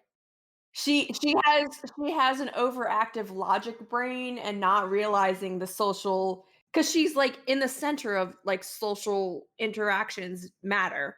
So she's like, okay, I know what I need to do to achieve X. See, but social implications. She does understand enough of the social implication to go, he's not being sold on this. Well, I'll just tell him I have other options, and then that will mean I'm desired by other men, which will increase my value in his eyes. So he'll just do it because it makes him seem better off. If I'm going out with him rather than one of these other guys who gave me a favor, he's better than those guys. Yeah. I mean, despite the fact that her consort and the fact that obviously this guy understands what her 3-day absence is, it's going to spread like wildfire of, oh no, she is taking a 3-day absence. Oh my, what could that mean? Like, oh, they're going to the pleasure district? Are we ever going to mention that MaoMao's home is literally a like 15-minute carriage ride over a bridge? Yes, it's literally the other side, like outside the wall. It's not even that far away. One could think if you just climbed to the top of the wall, she could wave to her dad at any point. I feel like the guards might have a problem with that, but technically, I don't know. Yes. I don't know. They let that crazy lady dance up there. Or Yeah, not crazy lady. She is absolutely crazy, and nothing else is wrong with her. Well, I mean, yeah. I mean, the fact that MaoMao admits that there's probably very little she could do to treat her. She's just like, I just gave her something to keep her calm and make her sleep better, hopefully. I don't think the guards pay a lot of attention. Especially because the guards on the inside are just eunuchs. We have our lovely couple going to the pleasure district. Yes. And they head immediately to the highest priced brothel in the entire place, Verdigris, where MaoMao has the letters of introduction for the 3 highest ranking prostitutes in the entire pleasure district. Women more exclusive than the emperor's consorts in some manner. I just want to know what Soldier Boy's like request for leave to his commanding officer was. Well, you see, one of the girls I gave my dime a dozen favors to turns out to be absolutely the most like cash slinging bitch in this entire place. So, Excuse me, Captain. I am going to go whore it up for 3 solid days. Approved. High five. And I love when they walk into Verdigris because they see the madam who's just this old lady, and MaoMao's like, "Hey, Granny, long time no see. Don't you say hey to me, Missy? Punch in the gut." we get to see where MaoMao gets her beast mode from. Oh, that sure takes me back. Oh, Granny would always punch me in the gut to make me vomit up the poison I drank. Yeah. So Don't be stupid. This is a don't be stupid punch. It has not worked at all. Lihaku is so worried about her. Just like, are you okay? What happened? What was that about? Oh yeah, say hi to the madam at Verdigris. I'm fine, don't worry. This is our handshake. this is also where we established that and I'm just clarifying this because I was confused when I read this.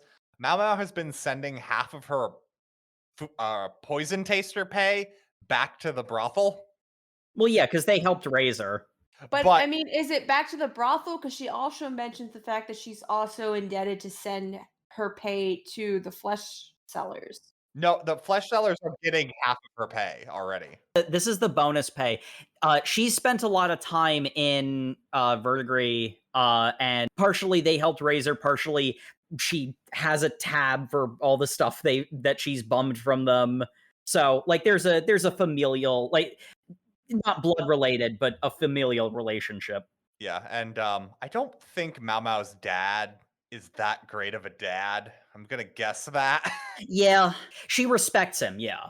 Mm-hmm. Well, it's implication because it's brought up earlier that she, selling your children for less mouths to feed is, acceptable, but selling them to a brothel or like the inner circle is, or having them be kidnapped and sold against their will, apparently familiarity is apparently frowned upon. So, I mean, did her father like essentially tell, like, I don't know if he officially sold her, but tell her that essentially if you want like meals, you have to work at this place. I don't know how, regular his income was to support a daughter. I don't know enough about feudal China to really have any way of parsing apart what part of this is supposed to be normal. Mm-hmm. Like, Yeah. I don't know. The- She has a job that pays well now, so it worked out for her. Yeah, it's the reason why she's okay with everything that's going on. Well, Yeah, even her dad says, like, if you want a bath, go take a bath at the place. He's like, Yeah. just go take a bath there. Well, yeah, they don't have a bath. The relationship between MaoMao and her father seems to have more elements of master and apprentice than father and daughter. Like, so like the idea that maybe he's not the best dad ever, like that tracks. And in her flashbacks remembering her childhood, it was always to the brothel. So like she spent more time with them than with her father, or at least that's the implication from the flashbacks we've seen up to this point. 100% this man did not raise little baby Momo. Mm-hmm. Like, of course not. That's women's work. I mean, yes, I could see him saying that. Like, He taught her everything she knows about potion making and whatnot. Everything else she learned from hanging out with prostitutes at Verdigris. To be fair, I think those are lessons her dad also knows, because this man chose to be an apothecary in the Flesh District. Yeah. You only do that if you want to make a career of treating venereal diseases. Mm-hmm. I just really like how Lihaku is sent to one of the three princesses in particular, Pei Ling, and he's like, "Oh, I'm so nervous." Well, hey, actually, how much do you work out? I mean, I do a lot of training. I've got some pretty good arms, and like he flexes, and he's pretty buff. And she's like, "Nah, you'll be fine." And as he's walking away, she's just internal monologuing. Pai Ling likes her some beef. I like how Granny tells MaoMao, "You are not going to be able to afford this. You were Can't you give me a discount?" No, why? You don't know me at all if you think that's how this works. If anything, I charge you more. Because how the brothel works is that the prostitutes, they're not prostitutes actually. They are just people pay for their time. They are entertainers, so they are not obliged to, put out if they don't want to. They're just very good at it. They're just consorts. Well, not consorts, Escorts. but I mean, yeah, they're escorts. Escorts, yeah. Yeah. So I mean, if you want to go in there for like a good meal and like entertainment, you can pay for that. Singing, dancing, that sort of thing. Have tea with a beautiful woman. Yeah. Which in all honesty has been a common feature of the oldest profession for pretty much as long as it's existed. I'm just saying you don't have to pay for it if you don't want to. Yeah, but unfortunately, what has happened is MaoMao knows Pai Ling's type. Yes. So very much this is like empowering actually, because if you are high ranking enough, you can decide whether or not you're going to like put out for this guy. You're like, damn, he's fine. She knows her type, and Soldier Boy is getting boned down the entirety of these 3 days, which makes Granny very unhappy. You are costing me money. 72 hours with one of the top-ranking ladies in the entire Pleasure District. Granny is simultaneously angry of, someone needs to cover this tab, and I'm gonna make someone cover this tab. Ooh, that's good. Granny's just like... I'm just saying, meanwhile, like, Princess is like, you did me a solid, girl. I love this man. Granny is just like, look, MaoMao, love you, girl. Seeing you is not worth this in any way.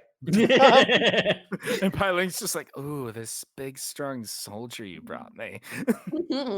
Also, Granny constantly keeps saying, like, by the way, MaoMao, if you really want to pay me back, I know some sick freaks who are into poison play. And MaoMao is just like, no. I will not do that. I would never get off by someone poisoning me. I don't know. That's a lie. Yes, this is a lie. I'll see what clientele I can send you from the inner court. Aren't they mostly eunuchs? I don't care. Like, literally, she knows no men. Like, but anyway, she's been having too much fun adventures and reuniting with her dad for a bit. The next day comes and a little girl knocks on the door asking for an apothecary because there's been a moida. A moida. Oh, yeah, and notably, her dad is not there because he woke up early to go tend to his herb garden. Dad, your legs are not good enough for that. Why are you doing that? He's an old man. He's an OG. He has to, like, tend to his, like, really potent herbs and everything. He doesn't, like, buy stuff. Yes. Just, like, getting up early. Got to roll that herb. Yeah. Wake, bake, hoe. Yeah, pretty much. That's his life. Tough life. Oh, but yeah, MaoMao's got to get involved in the most Detective Conan arc in this manga so far. Oh, this is 100% a Detective Conan manga, down to the, like, completely asinine way to kill someone that also doesn't even work. I love how intricate this murder plot is. So, what happens is MaoMao is brought to not Verdigris, but a different brothel, where one of the workers and a client are on the verge of death. And MaoMao is able to stabilize them. And in the process, she notices, hold on, scattered tobacco, different kinds of liquor. They've not vomited up anything physical. It's all like spit and stomach acid.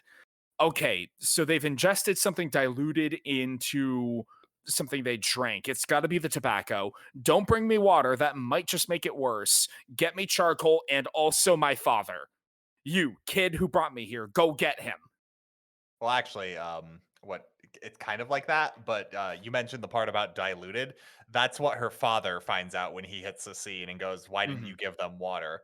Because we have to prove that MaoMao is Sherlock Holmes, but her dad is Mycroft. Because the fact that they do not vomit anything solid implies that there was something diluted into the liquid. So that would not, when vomited, produce anything. And further diluting it would be beneficial. Yeah. I really like how they've got like a master-student relationship of her dad just constantly going like, "Hey, why is it like that? Tell me what you think." And it's 100% like. This makes me feel bad about my own like father-daughter relationship because my dad would do the very same thing. Make you solve murders? No, like we would kind of bounce ideas off of each other like this, where we would just like, why do you think it's like this? But you never solved any murders in the Pleasure District about it. Yeah. The context is important. Oh, okay, hang on. That you know of. What the hell could that possibly mean? You would know. Deep J lore here. On this episode of the Over Manga Cast. More importantly, the one thing I do like is her dad seems solely interested in making the people healthy again. And beyond that, he is not interested at all. Because MaoMao is just like, well, no, that's kind of weird, right? Like, this doesn't seem like this was just because they think it's a lover's suicide where they can't be together because of finances and she's her contract as a prostitute. So they decide to both just drink poison and be together in the next life. But MaoMao's like, that doesn't make any sense. That doesn't track with the personality of the guy. And also that doesn't track with the details of the scene. Yeah, because one of the important things that MaoMao is taking note of that, her just woke up 10 minutes ago brain is having trouble piecing together, but she gets there eventually, is that the girl who came to get her has seemed very put off about the fact that MaoMao is there the entire time. And this is culminated in when MaoMao is like, okay, I've got them stabilized, but I need more assistance in order to get them healthy again. Go get my father. The kid takes a truly inordinate amount of time to get this done. And so once the client and the worker are stabilized and healthy again, MaoMao and her father are treated to a very elaborate tea and cakes by the madam of the establishment. MaoMao's like, you know what? I'm gonna go check on him. Just because he was definitely worse off than she was. I want to make sure that everything's okay. So I'm just gonna go into his room, and oh my god, the kid's about to stab him. And then MaoMao proves that as long as it's a woman, she will beat the crap out of it. Okay, also a child. MaoMao doesn't discriminate. I mean, it's not unreasonable that MaoMao could overpower a child. It's not just that. It's also like this child was very obviously trying to kill this man with a knife. I mean, it's not like, oh, you were just pulling a prank. It's like, no, this was a clear intent. She had knife over his heart and was in the downward stabbing motion. Yeah, MaoMao comes over, 2 fists flying. One for each X-chromosome. God damn it. But it's here where we learn that the man involved here he's no random Joe. He is a well-known and much reviled client of the Pleasure District because his MO is to find desperate women, convince them that he is in love, and will buy out their contracts so that they can be together. and then leave them hanging and just move on. In other words, he takes advantage of a very desperate situation. The scummiest of the scum. And in terms of that young child, literally left him hanging. Her older sister took her own life because of this man's actions. But yeah, he'd done this to multiple women, and he had accrued a reputation to the point where another woman had actually pulled a knife on him at one point. So because he was suspicious was the excuse for why we had the over elaborate murder plot with two different liquors that don't one will sit on top of the other. Yeah, so the whole thing is that it lasts on a caveat that the brothel they're at has very nice china cups, and because the women wear lip rouge, they don't want to stain the china, so they use these long straws to sip from the bottom of the glass. China straws, surprise, Yeah. surprise. Yeah, so the whole caveat is that this woman has brewed some tobacco liquor, because tobacco is a poison in high enough concentrations. I guess any amount of concentration is a mild poison, but neither here nor there. It is a toxic level of tobacco. Yeah, and basically that tobacco liquor still will float on top of whatever she's mixing the drink with or whatever. And she puts the straw down, takes a sip, and then has a lethal dose on top to give to him to sip the cup from. And then she then takes a mild dose of it so that she has the same symptoms, but not enough to kill her. So that it can. Yeah, that's from the straw sip that she took, because whilst they don't mix very well, there is still a level of mixing. So she gets hit by a much less severe. Oh no! I thought she literally grabbed the cup afterwards and grabbed a sip off the top. I'm not sure of the details in that regard, but the point is that it's very convoluted and it's very convoluted. Yeah, I think this wasn't a lover suicide. This was an assassination, because Loverboy, the reason he is still tolerated at the brothels despite his notoriously shady behavior is because he's the son of a wealthy merchant, which means he can pay through the nose and hire bodyguards. Okay, yeah, daddy's money is paying for everything. So that's why the madam was so nice to them when they saved the life, because thank God that this rich kid didn't die in my brothel. But madam wasn't in on this assassination. So that's not clear.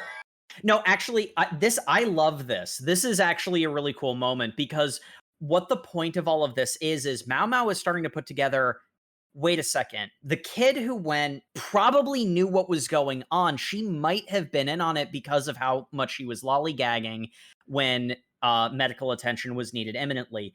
And the madam might have just been happy that the rich kid didn't die in her establishment, but she also was super generous. That feels like hush money. And MaoMao, the gears are turning in her mind. This is an important element to her character. She's curious. For all of the jokey she gets off on being poison stuff, one of her most important character traits is that she has a curious mind. She sees this question and she wants to find the answer for it. And then her father steps in and says, the apothecary work is over. No one died. This is an acceptable outcome. And she just accepts, I guess there's nothing else to do, and lets it go. Well, I mean, it's technically the same thing like what apothecaries and doctors would do. It's just I'm not getting involved in the personal affairs of my patients. I just want them to be stable and relatively quote unquote healthy. I got the vibe that her dad is just the pleasure district can be very dangerous. And we're not better to not be involved in their affairs. We're not cops. So what are you gonna do about this? Stop asking questions. 100%. MaoMao is also of the opinion of what am I going to do about it, but she has to figure it out to satisfy her own curiosity. I actually really like how it. I say I really like it. I really like it in terms of how interesting it is as a story. In terms of a character, as a person, it's kind of fucked up how devious this child needed to be to murder a man. But MaoMao points out how a apprentice at one of these brothels who is sent as an errand girl would know the schedule of the local apothecary. She showed up and banged on the door of my father, who isn't even actually the like physician. He's just the potion man.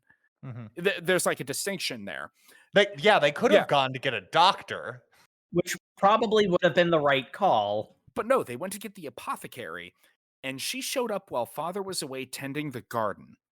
If I had not been there, no one would have answered her call, and the guy would have died. And then, written on the report would say, well, I went to the apothecary, but no one was available. I tried. So, yeah. And MaoMao just has to kind of like pause in the middle of the street, process that, admire how devious it is, and go, wow, I'm not getting involved in that anymore. I'm going to go take my bath now. Yeah, the whole point of this is that she is so curious she can't help but try to put the pieces together. But what is she going to do? Getting involved is just dangerous and she can't do anything about it. So the only thing to do is to shrug your shoulders and move on with your life. Which I'm curious to see how that idea develops, because I could see them doing some interesting stuff thematically with that. Like we've mentioned, there's a lot of like tacitly accepting not good things out of willful ignorance is a major theme here. Or just like cultural inertia. I mean, there's a strong running theme in this of like accept the things you can't change. Yeah. But yeah, MaoMao ends up working most of her vacation because oops. Mood. To be fair, she loves doing the apothecary stuff, so she's not that perturbed about it. Mildly annoyed at most. She's just pissed she didn't get to go take her bath when she wanted to. Well, she did take the bath. Yeah, it just had to be later. Yeah, it wasn't the refreshing morning dunk she wanted. It had to happen later. Look, we're beating around the bush. Let's just get to the part where she goes back to the inner sanctum and talks to Jinshi. I really like the scene of them leaving Verdigris, because Pai Ling is just hanging off of Lihaku, just like, oh yes, it's truly a pity you have to leave. I can't wait to see you again, my lord. and meanwhile, Granny is seeing, I guess it's yen signs in her eyes. He's hooked. Get him. He's gotten. MaoMao even comments on that. Silver Glint's like, yes. He's hooked. We got him. We got him, Muzz. But she returns to the inner court, and she's so pissed off. I love this. Oh, every single person who meets her knows exactly who she is, so she's not jealous, but they know Jinsei has been fuming. They've been seeing him fume. Most of them are laughing about it. It just goes into like the fact that she is oblivious to the social implication. Yes, everyone, I'm pretty sure, if they have the impetus to ask, probably has been told the arrangement, but it's the social implications. You just disappear for 3 days with some random dude as your patron? Patron has an implication here. It's really cute too, because Jinsei's like, excuse me, MaoMao, I'll have you know, I worked super hard and got all of my homework done so we could hang out, and then I find out you gone gallivanting away with some rando?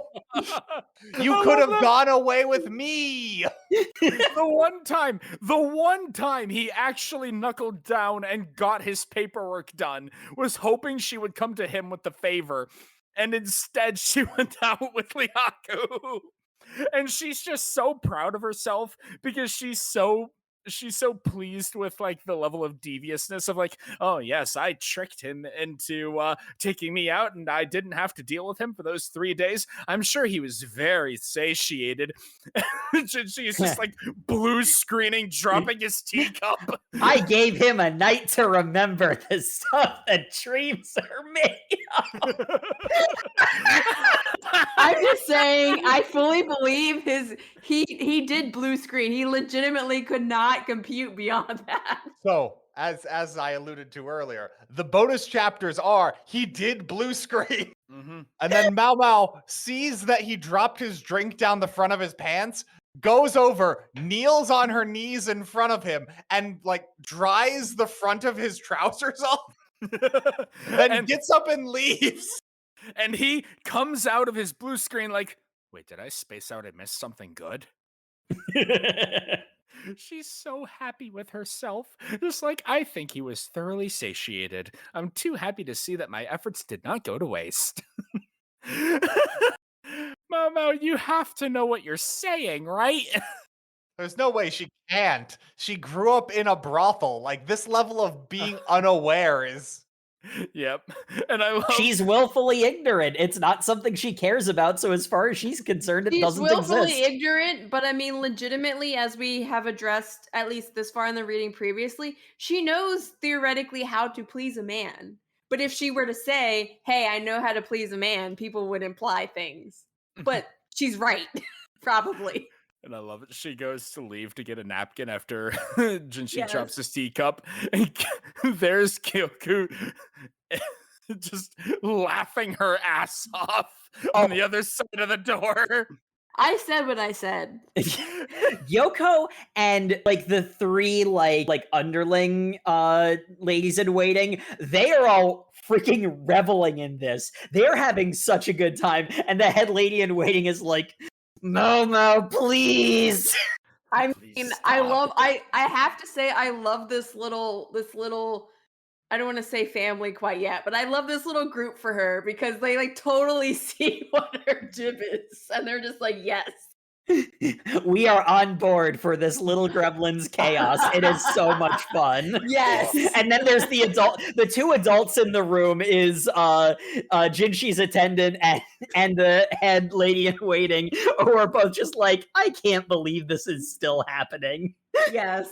But conveniently, Gyoko and through some other happenstance, this does get cleaned up, which Jinshi's happy about. I forget. He's saying so there's a chance.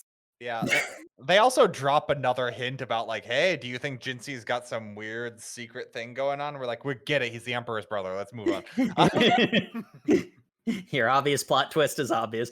Watch it be something completely different. They've done it so often. It's probably going to be something else, but like anything else would be convoluted. So, which they're not above considering that last mystery. So, and then finally, I guess our reading kind of the volume happened to break on this last case, which I'm glad we did because I actually really enjoyed this. I think this was this one was a lot of fun. It was like a return back to the like 2 chapter cases of like the earlier part. Or, the like cop procedural stuff. Yeah. To be fair, I guess those were 1 chapter cases early on, but about here is where the manga switches to like a 19 page chapter. Mm-hmm. But because it's revealed that a powerful minister had died during a nightly boozing session. Mm-hmm. And what we all fear. Yes. And the way I live. And so MaoMao's like, well, I mean, drinking too much booze will kill you. And Jinshi's like, no, you don't understand. I was close personal friends with this man. I know his tolerance. He drank half the amount he normally does. How did that kill him? By the way, I've got some of the liquor that he was drinking that night. Here, have some. Ooh, gladly. Because MaoMao loves to drink. And the one thing she notices is this is very sweet liquor. Because this man had, in his later stages, stopped liking savory things and moved over to sweet things. Mm-hmm. And I don't know who here listening to this podcast has watched House MD, but that's what happens right now. Yeah, because it's revealed that he stopped liking savory or salty stuff and became a total sweet tooth. And MaoMao drinks some of the liquor that he had, and he's like, this is very sweet, but it's got some, like, unneeded salt mixed in. I'm going to keep drinking it. Oh, wait a minute. These are the shards of the jug that he was drinking off of? Yeah. Look at all this salt that's just, like, dried on the side of it. That's, like, way more than is needed for saturation levels. There's visible salt crystals. What I'm saying is that he was drinking extremely salty liquor, and the combination of liquor and salt as dehydrating properties is probably what killed him. But he would have noticed, right? Well, you said that he was an older guy whose wife and child died, and he threw himself into his work, right? Right? All right, so he probably stressed himself out so much he gave himself a chronic disease that made him incapable of tasting savory stuff. Okay, that tracks. That's not an insane jump in logic, but let's keep going. And because he was such a harsh minister, he probably not necessarily made enemies, but at the very least ticked some people off. Mm-hmm. So when he was out drinking, some people probably tried to put salt in his drink as a little prank. And then he didn't react because he can't taste salt. So they put more in, and more in, and more in, until it killed him because he never noticed. Yeah, and once again, MaoMao makes a point of throwing in the layer of plausible deniability of all of these people were probably super drunk at the time. This was almost surely not on purpose. This man is having a state funeral held for him. The person who did this is not being let go. Like this is getting someone killed, and she's very unhappy about it. Yeah, this is where she states out loud that she really doesn't like the idea of being responsible for another person getting punished. Jinshi is openly in mourning as he's wearing ornaments with opals in them. Yeah, and she solves the case there from that, and then wants the alcohol as a reward. But MaoMao, that alcohol has a lethal dose of salt in it. It's MaoMao. No, he gives her a new bottle of alcohol, and she's like, "Oh yes, thank you. This is going to be great." Hey, you know, as a high-ranking minister, I know what bills are about to cross the Emperor's desk. And as a measure to make sure our young people don't grow addicted to alcohol, they're considering raising the drinking age to 20. No. No, I don't want that. Please don't pass that law. We'll see. After all, I'm not in a position to stop it. And she's just glaring up at him. I'm just like, FYI, this is up for consideration. I love these two so much. Don't bully me. MaoMao's like, "Don't bully me, I'll kick your ass." Jinshi, "Don't bully me, I'll Oh. Anyway, that brings us to the end of our reading. Favorite character, and I guess because we had kind of a Detective Conan like procedural thing going on here. Favorite case. Fuck, MaoMao. She's my favorite character. I love her. I fell in love with her from like halfway through chapter 1. She's amazing. She is a little science goblin. She is extremely abrasive to everybody. She lives entirely in her own world and wants just so hard to not be a part of this courtly politics BS. And it makes her so very entertaining. Yeah, no. Favorite character, full stop. That's it. Favorite case. While it was incredibly intricate, probably to the point where, like, if I took some time to objectively analyze it, I'd be like, this is too much for people to think up, let alone be a plausible, like, murder mystery thing. I still really like the Pleasure District tobacco liquor murder thing, because I don't know why, but the detail of like the kid being so in on it and being so knowledgeable, she knew to go to the apothecary when the apothecary would not be there. That detail blew my mind. And the coincidence of MaoMao being there being why the whole plot fell apart. It felt like very good and entertaining mystery writing to me. So, Matt, same question. Favorite character and favorite case? Oh yeah, I gotta disagree so hard with MaoMao being the best character because she's only good because Jinshi allows her to be good. Jinshi is the MVP of this manga. He's the main man. He is on deck. He is driving the plot forward. He is the man behind the scenes. He also has some secrets going on. He is the whole package, which means, obviously, I gotta say, the best case has to be the salt liquor because it involves him bullying MaoMao. Also, he is sad boy because his friend died. He gets to be both a sad boy and his usual bully self the entire time. Beautiful mixture. Hmm. Jay, how about you? Oh, it's a hard one. So as most of y'all know, MaoMao is a soul sister, I have to say, yes. I love her goblinness because she is a girl after my own heart. As far as like favorite case though, I'm kind of torn because I really liked the garden party like mystery because that was really interesting. I like the fact that MaoMao was able to kind of like school the tasting lady in waiting of like you do not understand how deeply you kind of fucked this up. Your mistress could die. It's not prank, you know. So I really appreciated that and the fact that well, not exactly related, but she also gets a chance to kind of exhibit her strangeness because while she had the good intention of like warning people that hey this is poisoned, she had the opposite effect because of her facial reactions.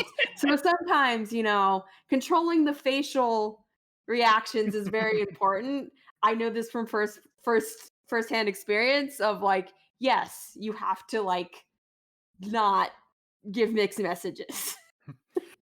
The difference between, hey, this is poisoned and, hey, this is poisoned. Yes. Yeah. They're very different. And Jacob. Well, Sam, you stole my thunder. Fortunately, it's for different reasons. So MaoMao is my favorite character because she is such a little goblin. And honestly, I do agree that her playing off of Jinchi is a lot of her best stuff. But I do love MaoMao in particular for her own goblinness, because things like her going into the court or the inner palace physician's office and having access to all of the things and just like the sheer joy. Like nothing else exists in the world now other than all of these fun toys to play with. Let me have them. Like I can just hear her going, wee! But yeah, I liked a lot of the characters because they were all they were, for all of the characters that are like recurring characters, they were some flavor of troll, and I love that. they're all awful to each other in the way that family can be awful to each other. Especially the ladies in waiting, like those are just some next level trolls, and I appreciate like their camaraderie. And favorite case is also going to be the Pleasure District tobacco poisoning, but for a bit of a different reason. Because the thing that I enjoyed is once MaoMao realized and like thought into the thought bubbles of the liquors were mixed, I immediately remembered the straw, and I actually was putting it together as she was. And whenever a mystery can get you to figure it out at the same rate as the main character is, like you're reading through as you're watching them put it together, and you're putting it together too, and you realize something a little bit before them, but they they say something, like state something that you didn't notice. That is when, to me, mystery is peak. It's all the puzzle solving fun that makes cop procedurals so eternal. Yeah, and that one was the one that to me I was most in sync with MaoMao figuring it out. Plus I really do love the idea of MaoMao has this like innate desire to figure things out and poke her nose in, and because like she wanted to know how involved the madam was, she wanted to know how involved the kid was, but she also was by circumstances forced to stop, and that resulted in a really cool character moment for her. So that was my favorite case. All right. And any predictions going forward for the story? Well, I mean, we've all come to the conclusion that Jinchi is the younger brother of the Emperor. Jinchi and MaoMao are going to be an item. It's going to take a while, but yeah, it's going to happen. Yeah, I'm getting vibes their end game. Yeah.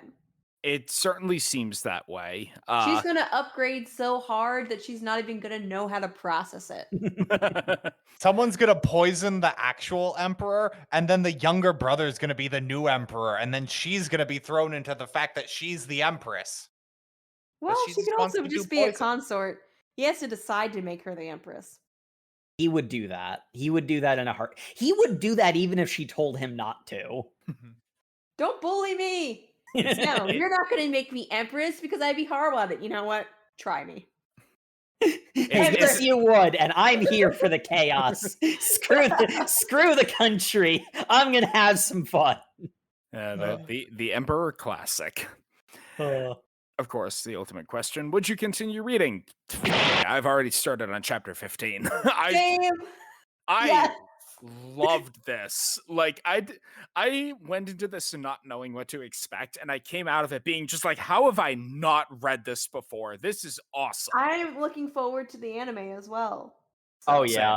Yeah. So yes, that is a resounding yes from like 3 of us already. That's 3 so far. Matt, how about you? Oh, yeah, 100%. I gotta say, like, as far as listener recommendations go, not since Shonen Shoujo have I found something that I didn't know existed, but like just hit a niche of something so good to read. Like, this was great.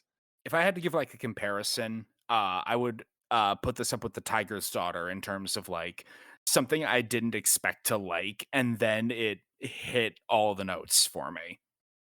Read The Tiger's Daughter; it's very good.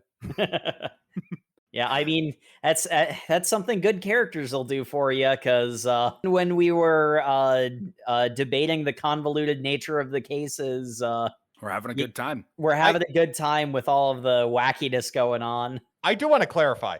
I liked that case because it was convoluted. Yeah. When I said it was like Detective Conan, that was a language of love for me. Well, yes, that is a compliment.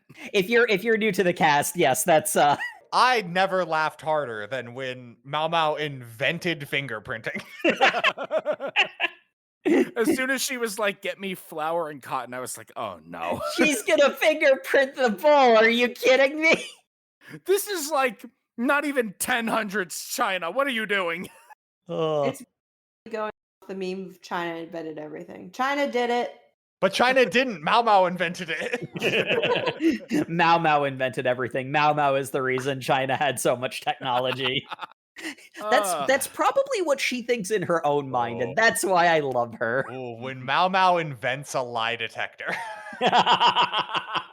Well, we'll have to read that next time, but not actually next time. Thank you, everybody, for tuning into the Over Manga Cast. As always, you can find us on all your social medias where we are at Over Manga Cast. You can also find us on YouTube, where you can like, comment, and subscribe. Those episodes go up on a 2-week delay, so if you want to get our up-to-date episodes, you can head over to overmangacast.com. That even has a section where you can comment on individual episodes. Give us some recommendations. I mean, we've gotten some really good series out of it, so let us know what we should be reading. And as always, we appreciate reviews in any and all form. And reach out to us over mangacast@gmail.com. Or, just start a fight. I don't care. Do it. You won't.